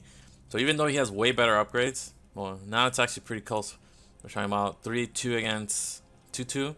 Earlier it was a 2 upgrade advantage, now it's only 1.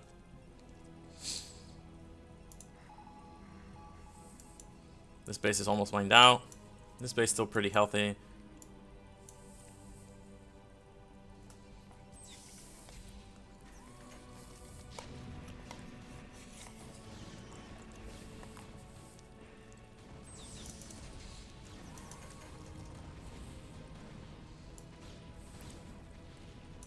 Carriers really need to stay away from the ghosts if they're crossing to this side of the map.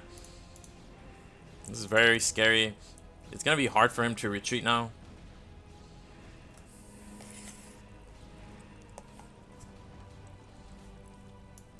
Ghosts should stay here, or maybe he should split half and half.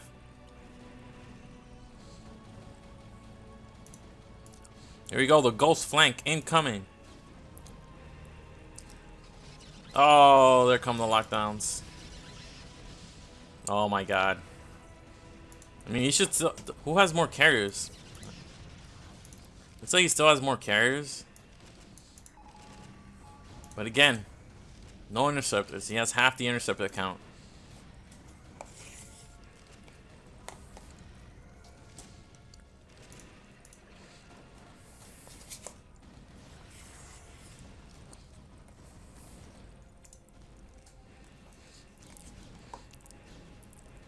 Alright, someone asked CRVT, did he forget? Did he ever realize?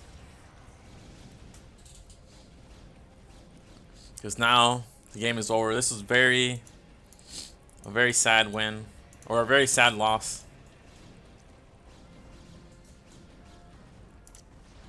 Wait, is that correct? Is Karenzi not even part of the European team? Like, the UK is no longer part of the Union, so I think we're gonna disqualify her from participating. Just kidding.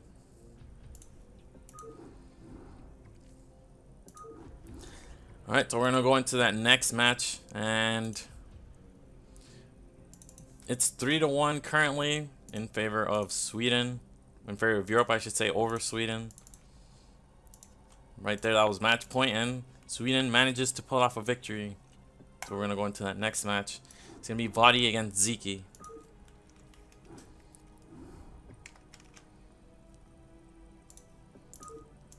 Whoa, why did I do that? We're not ready, You can hear the game countdown now. Here we go. Now we're transitioning.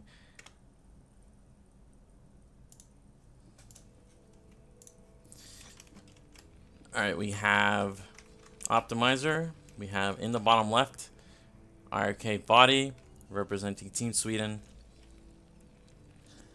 And in the top right, we have Soul Ziki, tongue twister there, as the white Zuri. Now Ziki, I think it was yesterday, when was it, that he was playing for the RCG last qualifier. He left with an opportunity to qualify.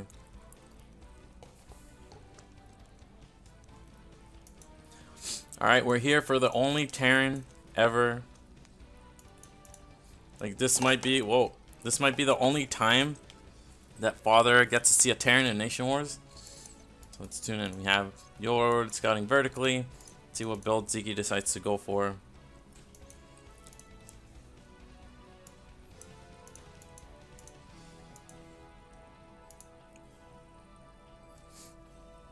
Someone answer the Koreans. Kadensi, please. What are they saying?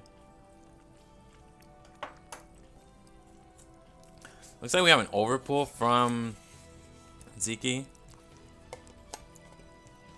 And Body, making that deep pull. No tilt yet on his build. Father only Terran on USA B? Well, USA A doesn't have any Terrans, right?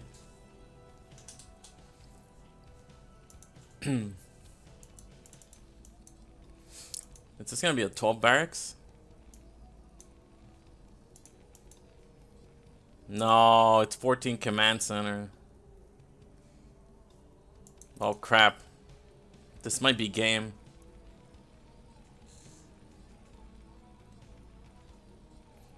Alright. Well, it's overpool. 9-9 pool is going to have a few more seconds to get some kind of defense up. Alright, welcome to all the Koreans. Alright, hatchery's getting set up and we're making lings. We're making 3 sets of lings. Now, Ziggy doesn't know he's up against 14 Command Center, but you still want to make lings. Otherwise, why make overpool and not hatchery first? First barracks is going down. Depot is part of the wall, pretty smart. And here we go. Some of the lings heading out.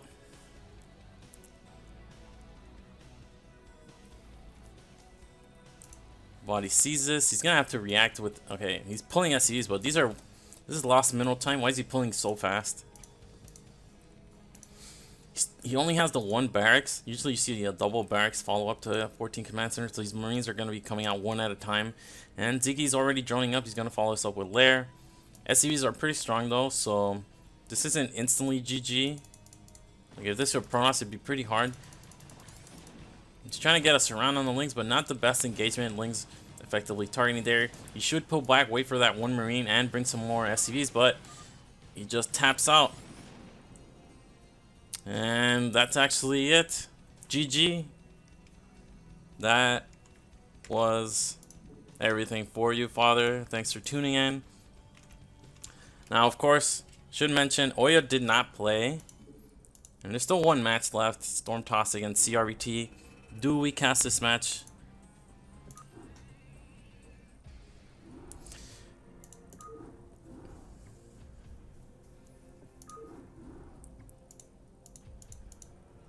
Do we cast CRVT against Storm Toss? But basically, we already have the winning team. Team Europe is going to advance to play against Poland. It's going to be next week.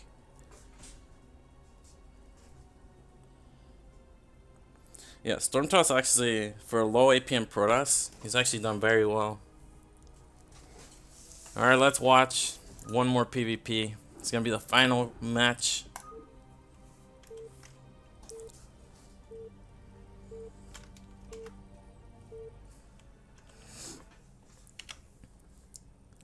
Alright. We got PvP on Polyport. Top right, we have Storm Toss as the yellow Protoss, representing Team Sweden. And in the top left, we have CRVT, also Protoss, as in the color red, representing Team Europe.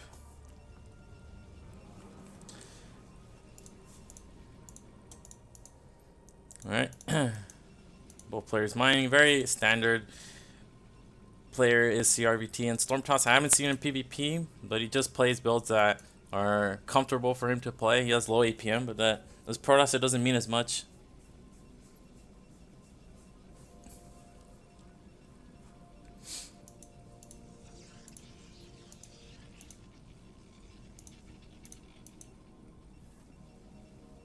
TT1, you missed the 2v2 on Iron Curtain where CRET was gonna win 2v1. I guess kind of like your game against Bonneth and Koget on Sparkle, but CRVT didn't get the carrier capacity upgrade.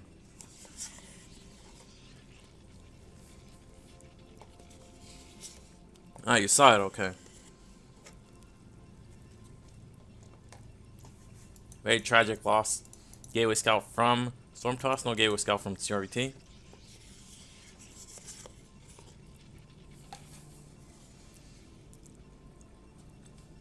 No 333.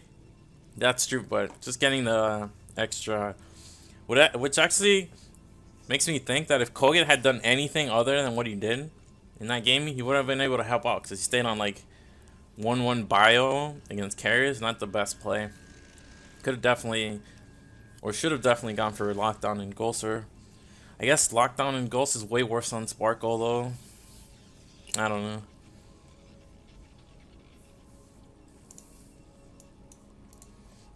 Another player getting that Zealot. Well, looks like we are getting a sell-up from CRT. He didn't scout, or he delayed his scout significantly. Only has 2 on gas. This pylon was actually made pretty late. So now the Zealot's gonna finish, he's not gonna be able to start that Dragoon instantly. Not the cleanest execution of the build. Oh, Stormtroops actually did make a Zealot, but you can see actually both pylons are late.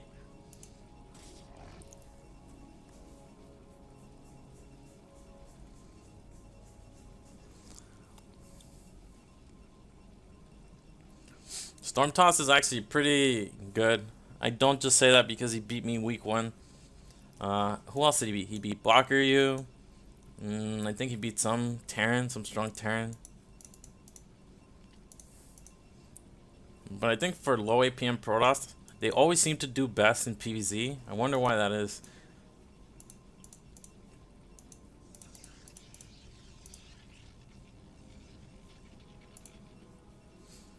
Well, CRT did take off gas, so you can see he's very low on gas compared to Stormtoss.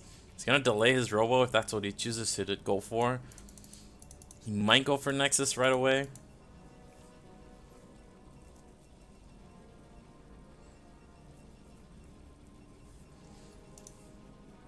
Looks like he wants to get a Robo closer to the ramp. Pretty important to get your Robos, at least in this matchup, close to the ramp so that when your Reavers pop out, if they need it in defense of the ramp or the natural, they can just walk over there or crawl. Alright, so we have next week's matchups. We have Russia against USA, and we have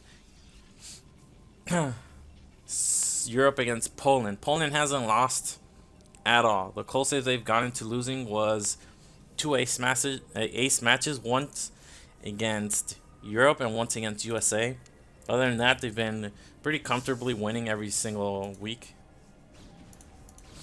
You have some pressure from CRT, but when you're doing the same build, at least especially in this matchup, there's nothing you can do with your units if you're playing aggressively, because the fairness advantage, you're gonna have the same units, plus there's a ramp.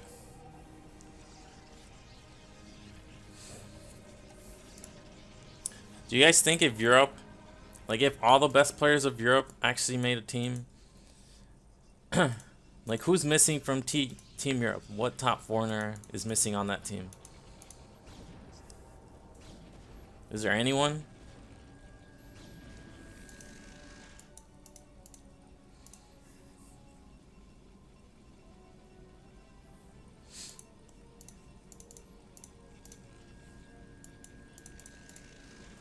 So we have a faster expansion from CRT, but again, because of Defender's advantage, it's not like Stormtoss with a similar build can't put on any kind of pressure. Oh, that's true. Rhett and Abby.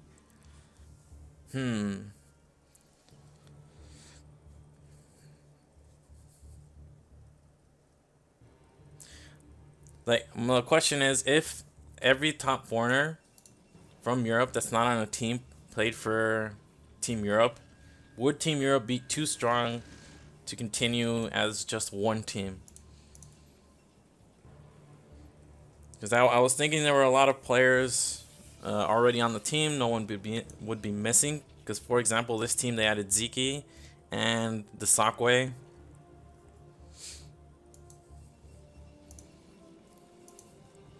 Alright, here's the Observer Scout. They're going to see they're doing similar builds. Stormtoss does have 3 more probes, but CRT is going to make that up quickly with the faster Nexus. And we have a Reaver and Shuttle. And this is interesting. Going Reaver and then Shuttle when you're expanding is very, very risky. You really want to go 2 Reavers. And then if you're going to be attacked by a player that went like 2K Reaver, you can add a shield battery to give your Reaver some more life. You never basically want to go Reaver Shuttle.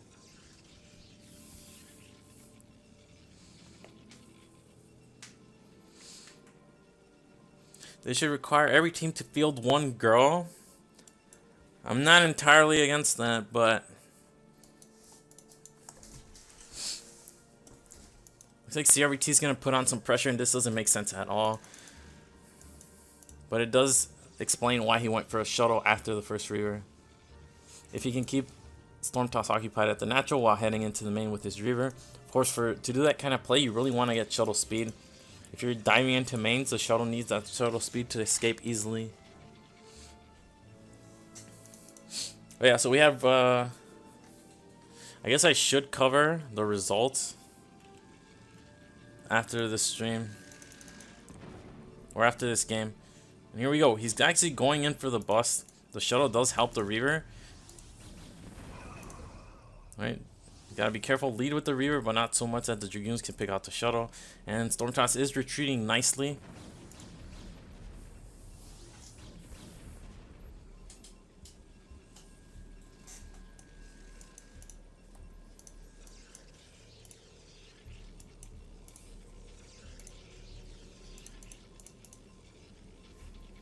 There are some decent girls in the Latin American community. There's a fastest player that's pretty strong.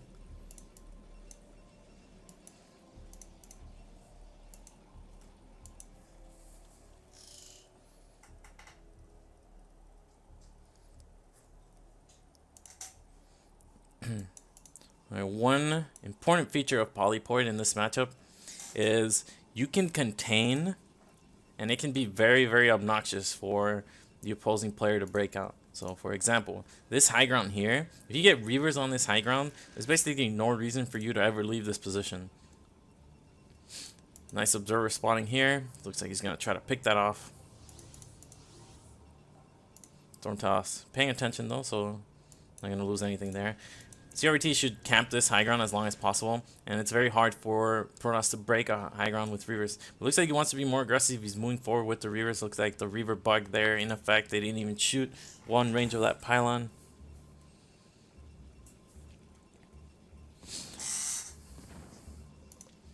Shelling away at it.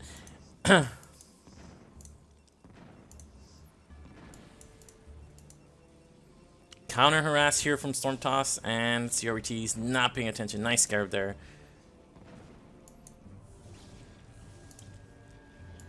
You want a spotting pylon. Oh, looks like we're diving in. This seems like a mistake, but there's no shuttle here for Stormtoss, so it might be... Okay, so what happened here is CRT's Reaver is getting stuck in the back behind his own Dragoons, and this was a very nice arc from Stormtoss. So he's going to be able to pick up his Reavers and leave this fight just in time. Oh, looks like one Reaver goes down. He's not paying attention, and another Reaver goes down. They do trade Reavers. And I guess it's still pretty close, but that could have been much better for CRBT.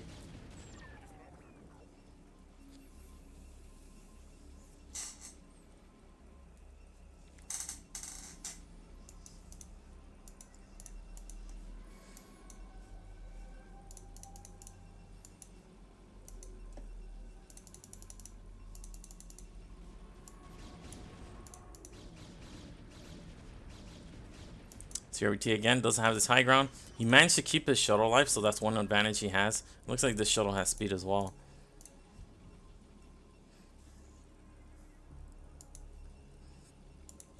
So what happened earlier with that shuttle heading over to CRBT's natural, CRBT, once he had this position with his Dragoons so far forward, he really needed a pylon right here to spot the most obvious shuttle path for a drop. He's leaving a couple Dragoons there, and he will be able to spot. Let's see. There, he sees the shuttle. Let's see what his reaction is. Looks like Dragoon... No! Okay, he's sending them back. Gotta run the probes away, though. Just having units to defend from drop doesn't guarantee it. Reaver manages to unload. Decent scarabs there. Looks like 3 probes have gone down.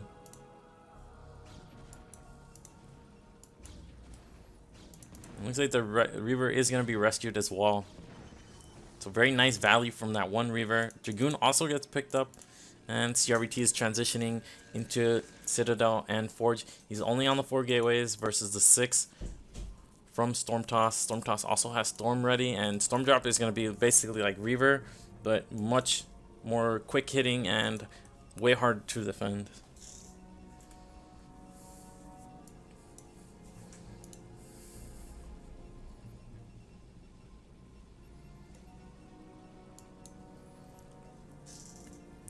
And Stormtoss is going to be able to take this base uncontested. CRBT CRVT retreating. He does have 2 Reavers of his own. He's getting a shuttle as well.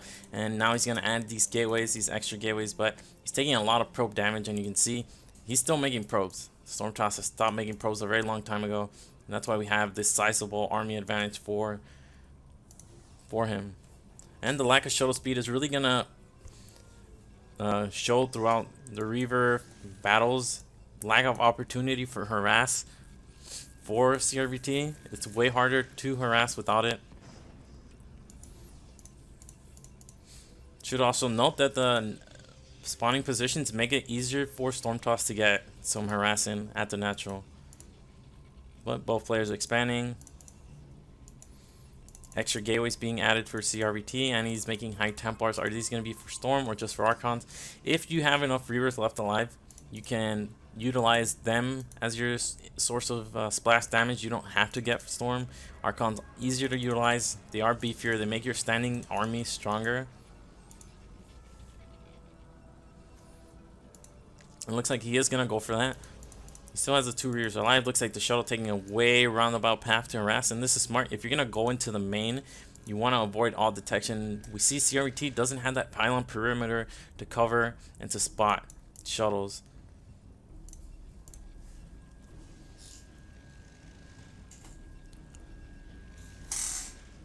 Alright, we have the shuttle flying in. CRVT's third is getting set up. He's still... Shuttle coming in. He's going to see the third with no probes. He's going to go into the main. What is at the main? There's no cannons. Probes being pulled, but they're going to be pulled towards the shuttle. What's going on? No, that's a dud. It looks like he's going to be able to escape, losing only a handful of probes. 2 go down there, and the shuttle is going to retreat. Could go into the third. If Stormtoss is paying attention here, you could just dive right on that third, but no.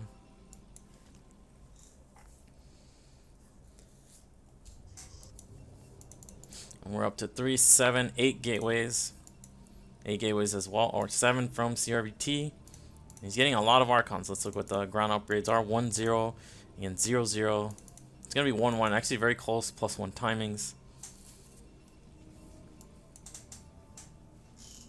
Immediately +2.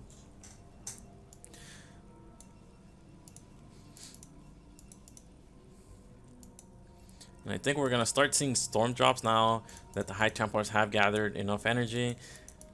Stormtoss also taking a 4th base, and looks like no, 2 Reavers and or 2 DTs and a Reaver, and this is going to get spotted right away.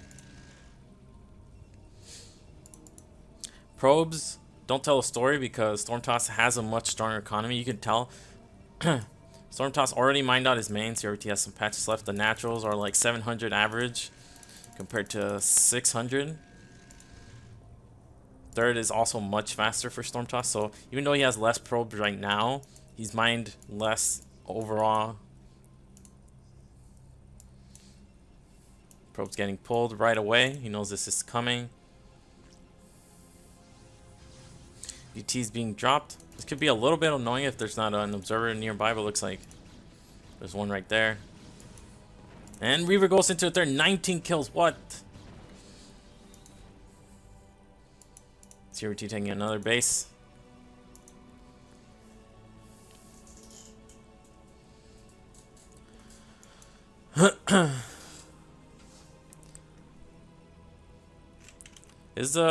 Okay, so this is wrong. I just realized no one said. But Europe already won 4-1. This is just casting to get all the matches casted. And should mention Oya did not play. He was subbed out for Ruskig. Imagine how differently it would look if this match was 3 Europe to 2 Sweden. Nice storm drop there. 10 kills on that High Templar. Repositioning the army. He knows that an attack is incoming. Really want to stay on this ramp. Looks like CRT is going to go forward. He has his own 2 Reavers. If he can pick off Stormtoss's Reavers and get control of this high ground, this fight would look... Oh! Storm's coming in. CRVT's half of his units not in this fight. He's getting flanked also. Stormtoss just seems to have a lot more. He's minimizing the splash from the Reavers. He's tagging from 2 angles, and CRVT gets cleaned up. And you'd see SeriOsity just not able to reinforce this quickly enough, and he got flanked. He also got caught by some nice storms. Wasn't able to kill the Reavers right away. And with that, 4-2 is the final score. Sweden unfortunately didn't play Oya. If this was 3-3 now, we'd be heading towards an ace. Probably see like Oya, Ziki, Oya, Eonzerg. But as it stands, that's the final result of the week. I'm going to show you guys quickly next week's matchups. Well, next week is the playoff semifinals. And we have Poland against NU. We have Koget, CRVT. It's a rematch of last season. CRVT won on Powerbond. Bonif, Ziki. They played this season already in an ace match. Bonif won. Yeti, Cadenzi. And then 2v2. True Church Bonif against CRVT Cadenzi. Ziggy against Eonzerg and True Church and Desakwe. Another rematch also on the same map, Eclipse.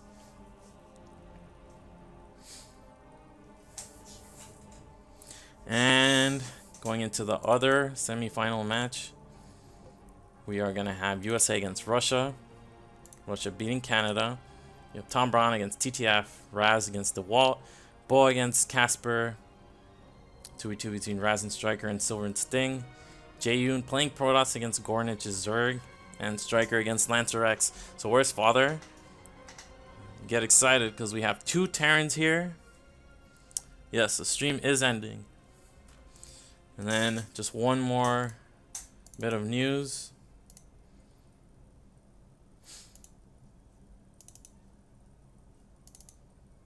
Alright, this is the final standings. As you can see, 6 teams at the top are in the playoffs. Bolivia and Chile are going to remain in Division A. Germany, Peru, and Norway are going to drop down to Division B. We're promoting 2 teams from Division B, and that's going to be... we're going to calculate the results to see who are the top 2 teams at the end of the season. And with that, we're done for today's cast. Thanks everyone for tuning in. And see you next week. GG's. Si te gustó este video, no olvides darle like. Y si aún eres nuevo y aún no te suscribes, te invitamos a hacerlo y a darle clic a la campanita. Recuerda que todos los días viernes estaremos subiendo nuevas guías y nuevo material, todo en relación con Starcraft remasterizado. Hasta la próxima, amigos.